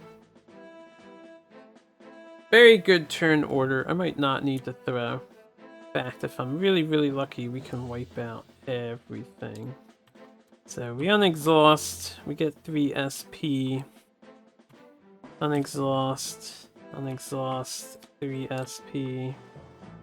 Unexhaust, 3 SP, and nothing's exhausted, 3 SP. So we got a lot of people at 5. We are all going first. Leorn, Jesus, Kron has my back. These monsters stand their chance. I'm just trying to think here. I will probably use her ability, even though it only gives him 1 SP and doesn't help anybody else. Because if I do that, he can attack twice, which might matter. Alright, Rook's first. We're gonna do the same thing. I'm gonna attack for 2. We're gonna empower. I really have nothing else to do. We're just gonna hit this doggo. Alright, my attack has failed. Because this is physical, I do not have to worry about taking 3 damage for no reason. That's only for magic. But what I will do is use her ability. So 1 time per encounter, she will use her ambitious, and all other allies will gain +1 SP. She will gain 2. Probably not worth it, but nothing. There's no surprises in this fight. It's just introducing you to a slightly harder enemy and the height thing. So I'm gonna attack again. We're gonna empower this attack as well to greed. Before I roll these attacks, I keep forgetting. He would have dodged the first attack, and because the attack failed, he's going to counter me on the first attack. So we're going to do the counter first, and then I'll attack again. He doesn't dodge a second time. Also, since he dodged an attack, he's going to gain this courage token. Because it counts as a success since my attack failed. So he has courage, passive. When making an attack, he gains a star shield and a book and discard if he misses. So, his counter attack, This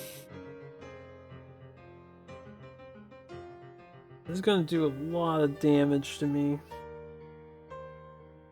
Tell you what, I already rolled the dice. We're gonna keep everything as is. I should do this before I use her skill, because I may want to dodge, but I can prevent all the damage I'm about to eat here, so it's not a big deal.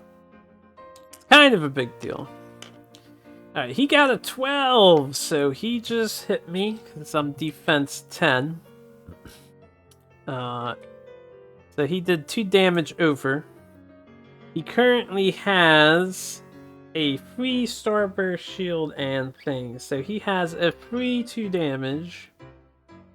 3 damage, so we're at 5, 6, 7. So he just did 7 damage to me. I have 3 shields, so it's 4 damage done to me. I could just take 4. That's not that big a deal. Save this in case everybody fails me horribly. Alright, and this was my second roll. I can't re-roll any dice, so unfortunately I do not... Oh, no, he's the 8. He's a 10. I do not break through his thing, so I do not hit him.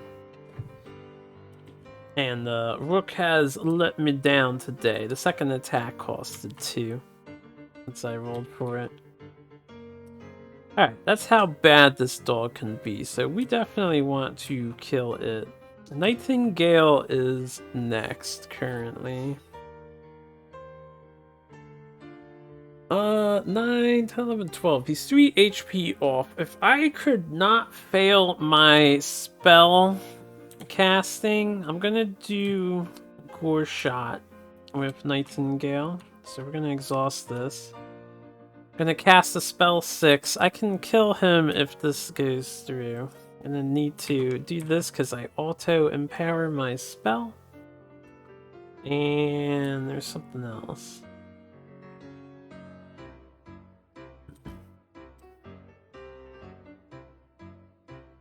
No, that's not something else. I just rolled these 2. I thought I had something else. Ah, she failed again.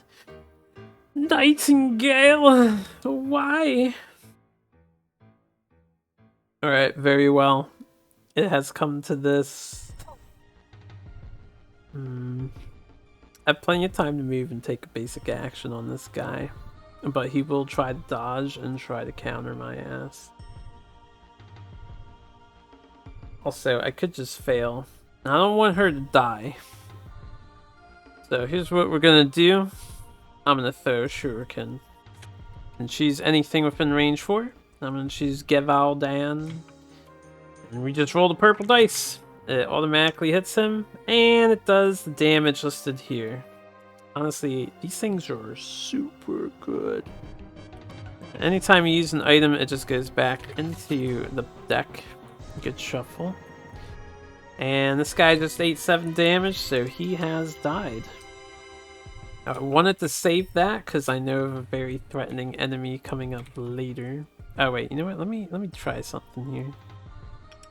Hit the button. Yeah, it brings it back. I kind of want to see the card though. This token is gone. I can delete that. So we killed him. We gain a mundane treasure. $7. I'll add that later. And we killed the gevauden, so I get 5 points. 5 points to Ravenclaw.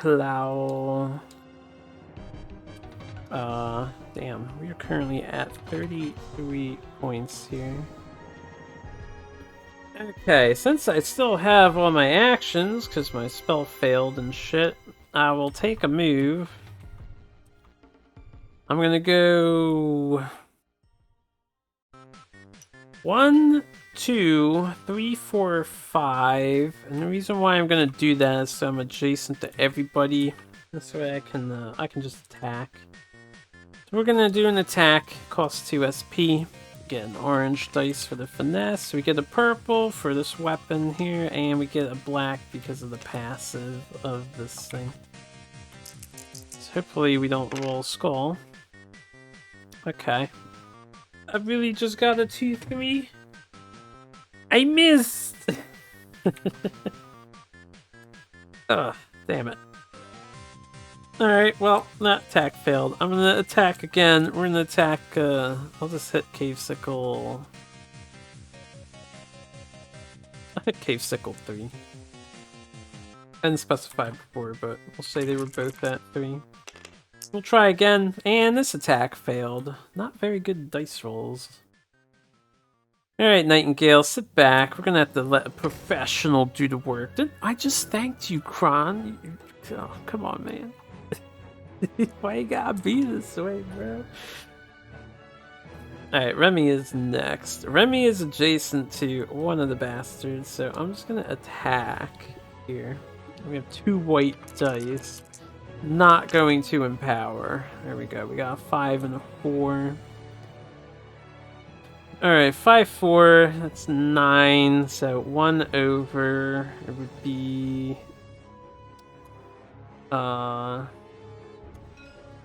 2 damage. 3, 4. I could make it 5 damage. Or I could reroll this dice to try and get an Oko. So I'm gonna reroll this dice here, this 4. And now I do 1 less damage. Actually, I do 2 less damage, lost the shield.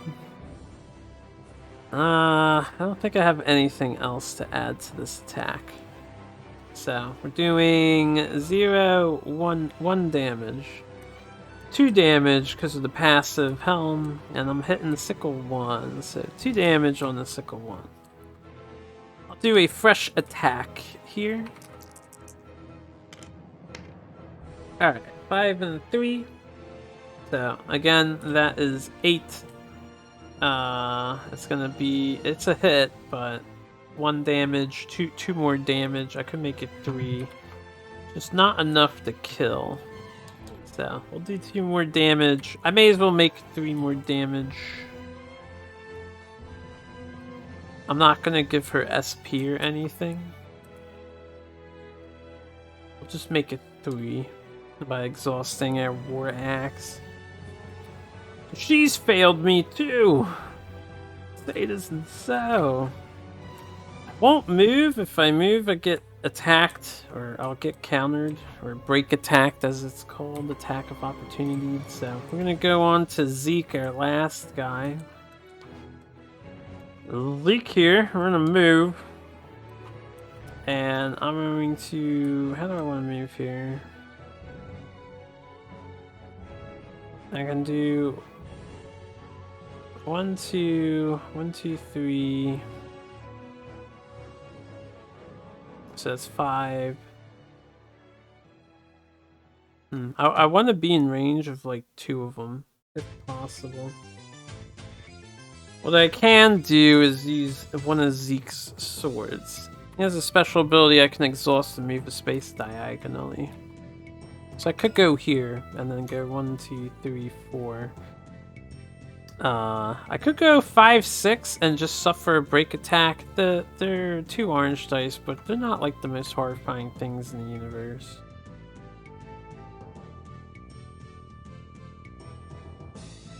Alternatively, I could go here, move 1, 2, 3, 4, 5, 6, and then use my other sword to get in the position, which will be fine.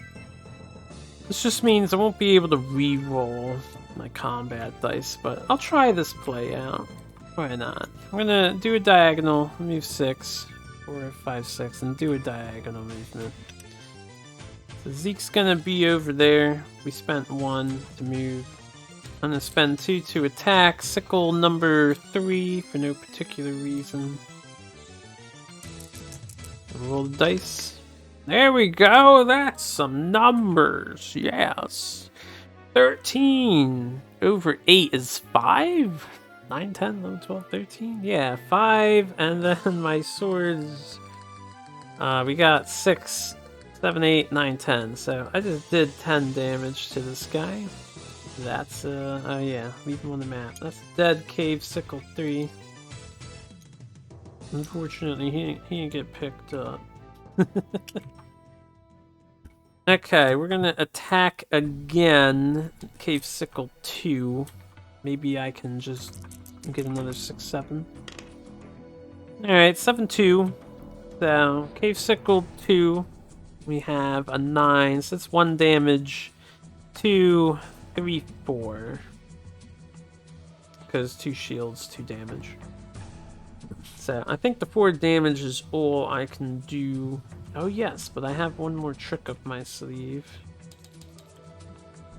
We have this handy martial arts skill called Blade Works. I exhaust it. If we have 2 one-handed weapons equipped, I can make a free melee attack. So, let's attack him one more time. Alright, 6 and 5, 11. 11 over 8 is 3, so we kill Sickle 2 as well. This means only Sickle 1 is left. And it is Sickle 1's turn. I got 4 points for killing the 2 guys, 2 each. So we're at 37. Alright, Sickle 1. Sickle Anatomy.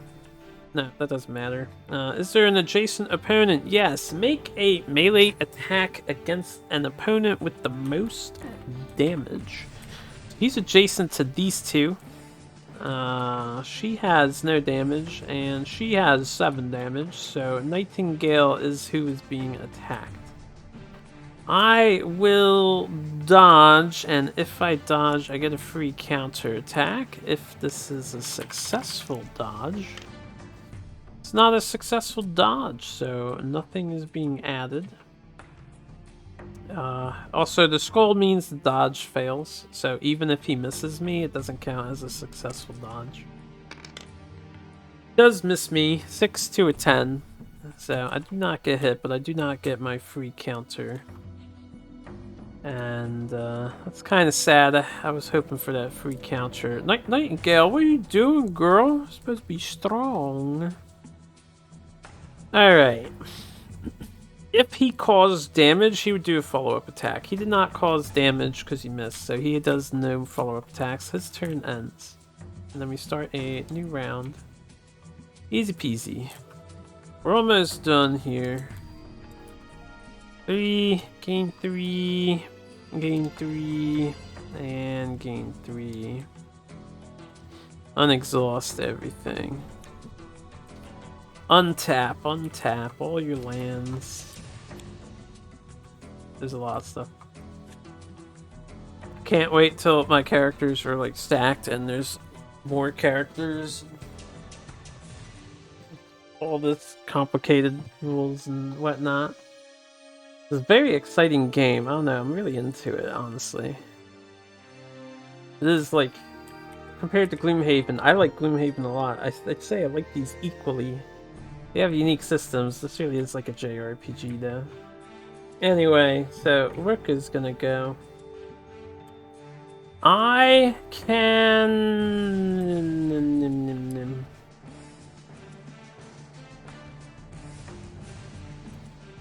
Oh crap, I forgot about the special ability of men. If you heal someone other than yourself, you gain an SP. I'm actually gonna fix that now. It doesn't really matter. We're gonna kill this cave sickle, but I should be at 4. I should have had 1 left over, which means I could have dodged. Probably how I would have spent it. Much to keep track of. Also, something else. I know I didn't put the token out for her, but I used my thing. I'm trying to develop good habits. Anyway, since I have this free SP, well, let me move. We can try to kill the thing first. 1, 2, 3, 4, 5, 6. Get adjacent. I'll exhaust this. I'm gonna greed. We're gonna show her how to use this damn Empower dice. 2 white die. Empower. Okay. Well, I only got a 6, so I missed the bug. We spent 2 to attack. Which means the bug is going next after the most damaged. We want that to be me, so I'll spend my other SP I have to heal the girl. And since I'm targeting an ally other than myself, I gain the SP back, so it basically costs nothing. We're gonna heal Nightingale. 6 HP. My tokens are gone now. And with this last SP, I can't do anything, so Sickle will go. He gets 1 more chance to make a name for himself, and he's going to target Rook, as he is now the most damaged with 4 damage. So he's going to roll his 2 dice. No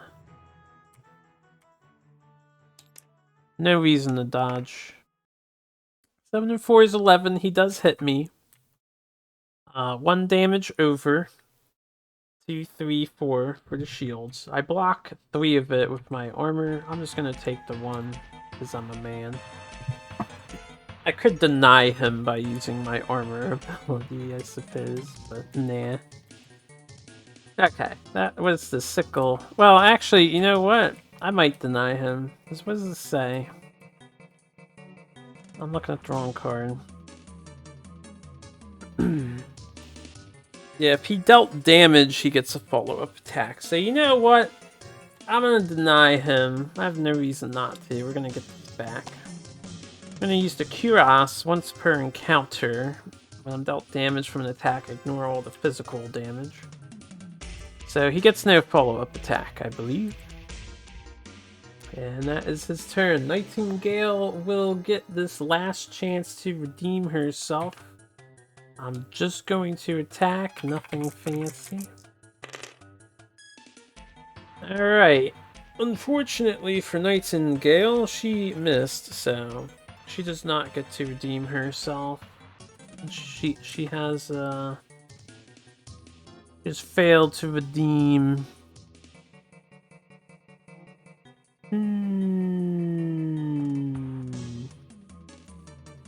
Alright, I could cast the magic spell. How much HP he's got? He has 1. I will cast Gore Shot. Let's see if I can actually cast magic to show you guys how magic works. Hey, we succeeded! Okay. But he's probably gonna counter it. This is actually a terrible roll. So here's how magic works, right? We have a 6. This makes it a 7. Take the number of your casting die, add it to the number you're given, which is usually 6. That's the force of the spell. That's how hard it is for him to resist it. He rolls Conviction, which is a purple and a white. He did not tie or beat it, so he does not resist the spell. We just do the spell effects. I deal 2 magic damage to him. I can hurt myself for 2 to do an extra 2 magic damage equal to 2 times the highest level of my thing. So if I had like a level 2 spell, I could do an extra 4 damage, which is quite a lot. And if you have level 4 is the highest these go, you can do 10 damage with this fucking card. 10 magic damage to an enemy in the end game. It's pretty crazy. And it's a free spell. You know, it doesn't cost anything except tapping the card to do 10 damage, potentially.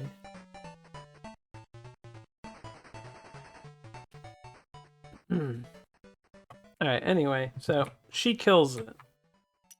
We killed it with magic. I want to get used to this habit of packing these away. Okay. Since the swarm has died, she draws a mundane treasure. And that is the victory condition of the scenario. We get to restore our adventurers again. So our guys are going to take another break. We're going to continue to pour doggy page 12. See how we're doing on time. Been recording for 3.5. I think we can go just a little longer. I'm not going to do the next scenario, but we'll read all the story events leading up to it. I think it'll be good to break right before a scenario. The first things first, 7 and 4, 11. We get $11. Add it to our gold sheet, so we have $24 accrued. We got 2 more points for that last kill, so we're at 39 mass points. And we want to pack these away. We're restoring our people, so the deck is completely fixed. Let me leave it unloaded, and then I'm gonna go to bed after this. Next time I open up tabletop, I don't have to load that. We want to clear the board of all those things. I'm gonna check the trash bag. Yeah, so all this stuff here, we just want to empty the trash can. I don't know why 3 more turn counters showed up. Are they actually appearing somewhere that I'm unaware of when I hit shuffle? They might be appearing somewhere. Which is handy. If the game keeps track of time and I don't have to, that is cool. That's really cool. This goddamn scripting thing is great, man. It's great. Alright, anyway, the, hold on, I'm thirsty.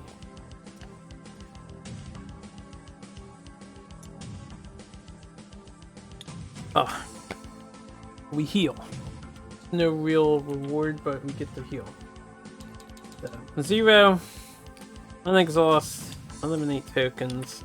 This guy's gonna have 2 of these at the start of the next encounter. Okay, technically, you have to activate using this. You don't even have to use this thing. So I guess I'll just leave him down here.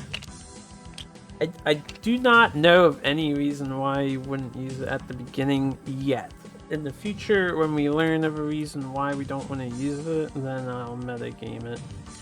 I'll leave these dice available because this is like what they're usually rolling here. Unexhaust. Get rid of this token. And unexhaust. She doesn't have a use token. Okay, cool. Before I forget, at the end of each encounter, if I had this core equipped, I can choose any consumable I want. I actually would like a shuriken back since I threw it, so I'm gonna take a shuriken back, and I'm gonna, during the in-between, we'll have her re-equip, excuse me, she'll re-equip that shuriken. Let me think here. No, I think we're done. Let me pause the music. Actually, let me just close out the browser, because we won't need the music for the rest. We're gonna have story time. So we're doing poor doggy. Yeah, not scramble away. We did not lose.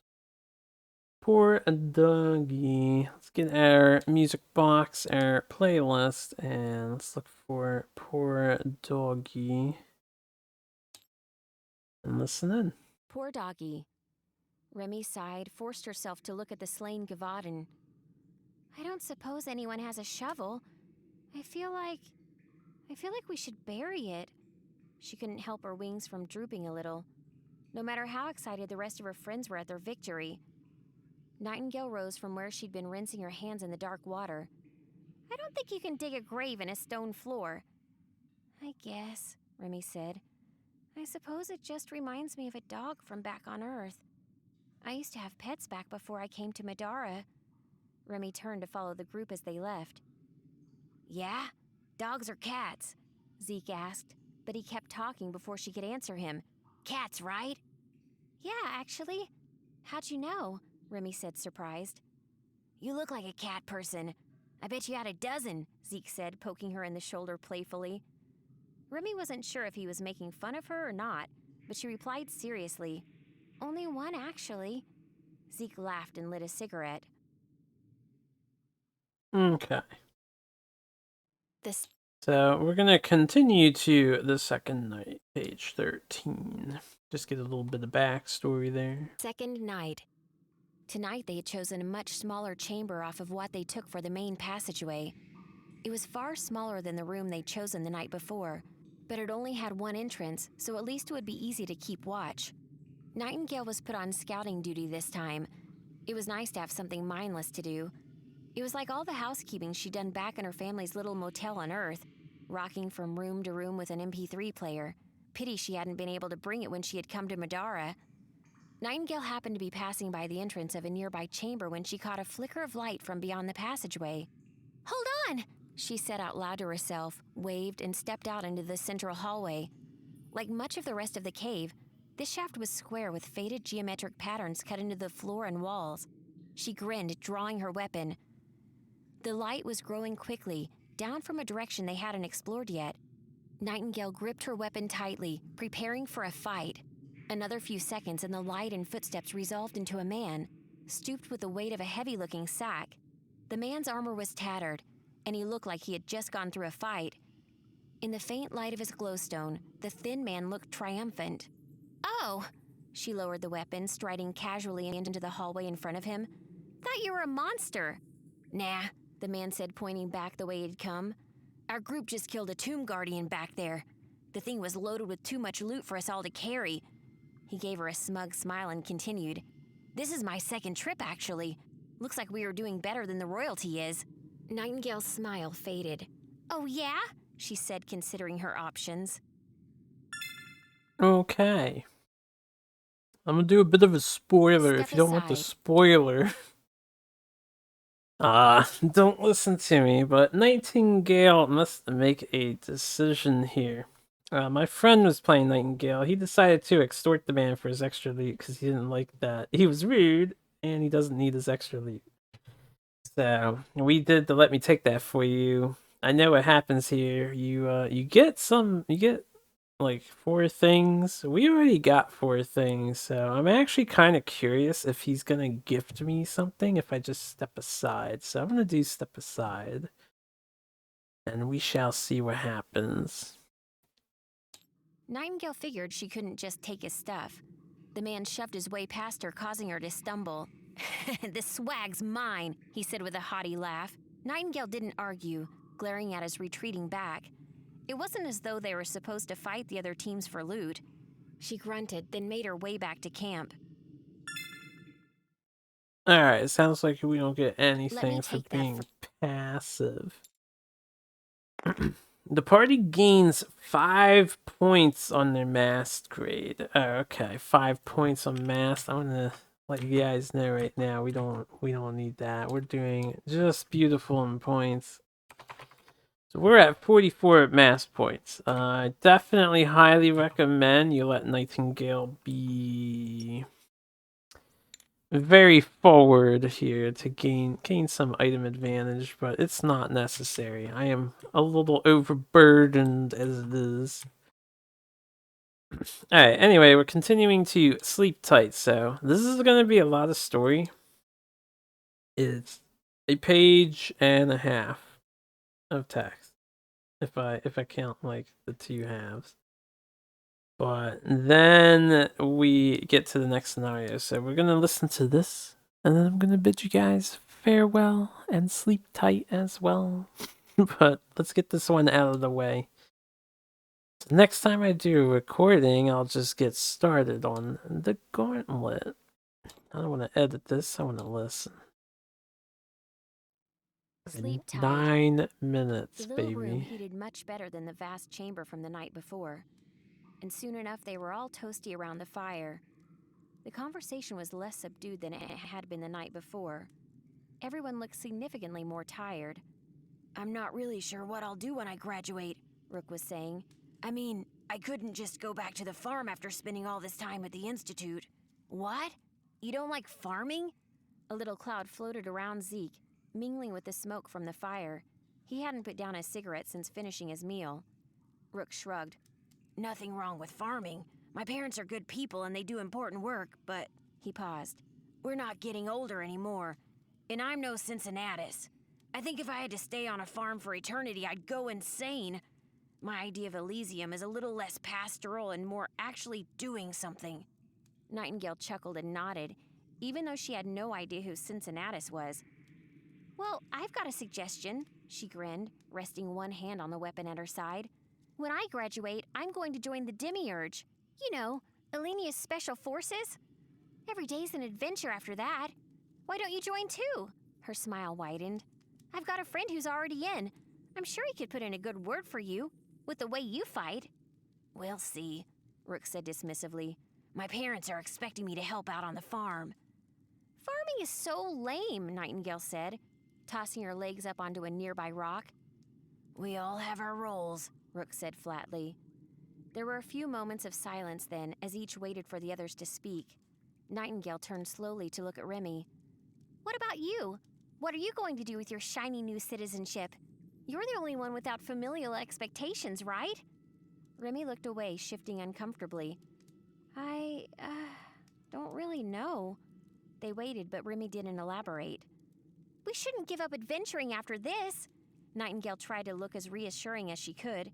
"If we're here, we might as well enjoy Middara's advantages. We could live forever exploring ancient ruins, rescuing artifacts of unimaginable power, saving the world." Zeke looked doubtful. "Can't live forever if you get eaten by monsters." "Like that would happen." Nightingale raised her twig-like arms and flexed. "Have you seen these guns?" "Yeah, we'll see." Yeah, I just want to say, I actually like Zeke's line here, what he says in the book. It puts more into his personality. He's not just like, he's kind of like the cool guy, right? But he's not like completely uncaring of other things. I don't know. Anyway, I feel like this line should have been read. It was completely passed over just now. Zeke rolled his eyes. "There's still one more day left in the mast. Plenty of time to find something big and hungry enough. They'd probably have to eat 5 of you to fill up, though." "Or one Rook," Nightingale smiled. Rest came easier the second night, though Nightingale awoke a little sore from all the walking and fighting. They didn't stay long. Another breakfast of trail rations, and it was back to the cave for their last day of the mast. It was a little annoying how their travel distance each day was restricted, bookended with impassable hallways and convenient campsites. Even less faithful to adventuring was the regular presence of the bellicose cubes. Nightingale doubted very much that she would ever see one in any of Elenia's ruins. She couldn't wait for the next fight, but there was no bellicose cube as they proceeded. Confused, Nightingale glanced around the cavernous chamber. Whoop. Okay, sometimes tabletop does that when you're holding the middle. I think all that exposition just now was... We're not missing text here, it's just a bunch of added exposition for the reading. "Strange." Nightingale kept walking forward. "I don't see a bellicose cube. You think we're almost done? I was really hoping to fight a couple more monsters before we finished." "That shouldn't be the case," Rook replied.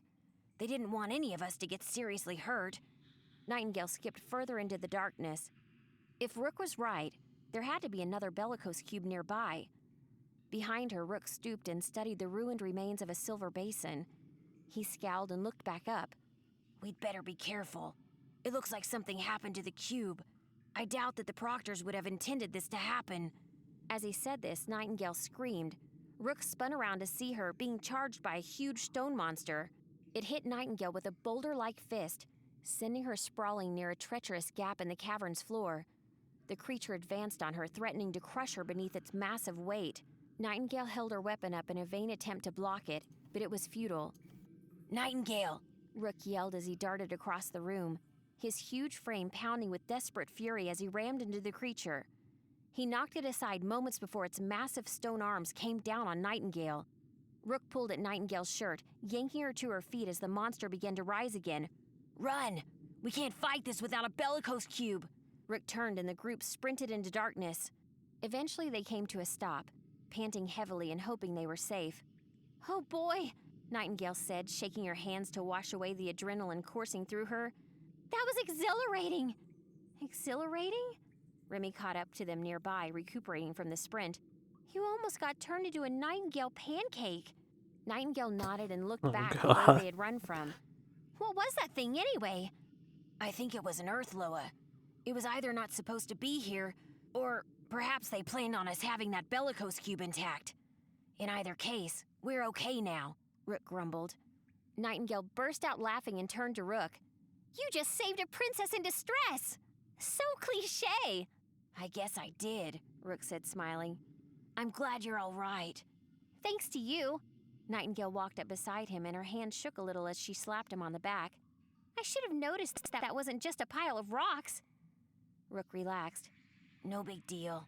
That's why you never adventure alone, right?" Nightingale smelled tobacco a few seconds before Zeke stepped up behind her and gave her a look of relief. "Good work. Let's make sure nothing like that happens again, though." Nightingale nodded and the group made their way back into the dark. They continued on for what felt like hours. Nightingale purposely stayed at the front, determined to prove she wasn't afraid, even after the close call with the Earth Loa. Eventually she heard something strange coming from up ahead. "Hey, I hear voices!" Nightingale couldn't keep her tail from swinging about behind her in excitement as she skipped forward. Remy kept up, her weapon held close. "You think we made it to the end?" Rook's voice came from behind her, sounding matter-of-fact. "Not yet. That isn't how the mast works. Every team has got to go through the gauntlet, and we haven't seen it yet." "Oh," she blushed, wings drooping as she slowed a little, falling behind the rest of the team. The room was quite large, at least 50 feet across. Other teams milled about in nervous-looking groups, keeping mostly to themselves. Zeke pointed towards the front of the room where a group of uniformed proctors waited by the door. "Let's see what's up," he muttered, striding purposefully towards the front of the room. Some of the other students looked like they'd done worse than their team had. There were lots of little wounds and hasty bandages, but also breaks and untreated gashes and tears. One young man kept himself standing only with the aid of a makeshift splint and walking stick, while another group had one of its members resting between them badly wounded. "Guess we did pretty okay after all," Nightingale found herself thinking, following just behind Zeke. The men standing by the door all nodded respectfully to them. "Lord Zhang, Princess Arson," a spindly proctor with white hair stepped forward to address them. "Glad you made it." "What's going on?" Zeke gestured behind them at the crowd. The proctor lowered his head deferentially. "You've reached the gauntlet, the last stage of the mast. Each team must survive a game section of the dungeon, so you're sent through one at a time. If you'd like your team moved ahead in the queue..." "No!" Zeke and Nightingale answered together in the same exasperated tone. Zeke was the one who continued. "We'll wait our turn with everyone else." "As you wish, my lord. We'll call for you when it's time." They left without another word, quickly finding Rook through the crowd. "You were right," Zeke grumbled. "It's the gauntlet." Rook nodded, satisfied. "It was in the study guide." "What exactly is a gauntlet? I guess they don't expect us all to share a glove," Remy asked, chuckling to herself. Nobody laughed, though it was Rook who answered. "It's different for every graduating class, so it's hard to be sure. It's the thing they wanted us to be prepared for most, in case some of the groups were really clever or lucky. The gauntlet is the same for everyone, so every graduate will be ready for..." He shrugged. "Whatever. It's usually the hardest part." "After what we've been through?" Nightingale gave Remy an encouraging pat. "I'm sure it'll be nothing. We've got this. 2 years of lectures, 2 years of weapons practice and learning magic? She looked up as the heavy oak door opened and another team was ushered inside. That's our ticket to the outside world, to citizenship, to the demiurge, she muttered to herself privately. Eventually, the white-haired proctor approached them. If you're ready, he said, his voice as deferential as before. It's time. The crowd was mostly gone, leaving only the most injured groups behind. We're ready, Nightingale answered before any of the others could object. Let's do this! Okay. That was a nice long one. So I'm gonna save it here. We are up to the gauntlet. This one is long, so it's good to park it here, I think. But thank you guys so much for listening in and watching. I hope you enjoy the Middara playthrough. We're gonna continue. I'm gonna get around to it sometime. You know, whenever I find a few free hours and I have that craving to fulfill some dungeon crawling, I will definitely be back on this one. But for now, let me get out of here. So, hope you all have a good night. Look forward to the next video. We will tackle the entirety of the gauntlet. That is how far I've gotten with my friends. So everything beyond the gauntlet will be blind to me. But we'll see what happens.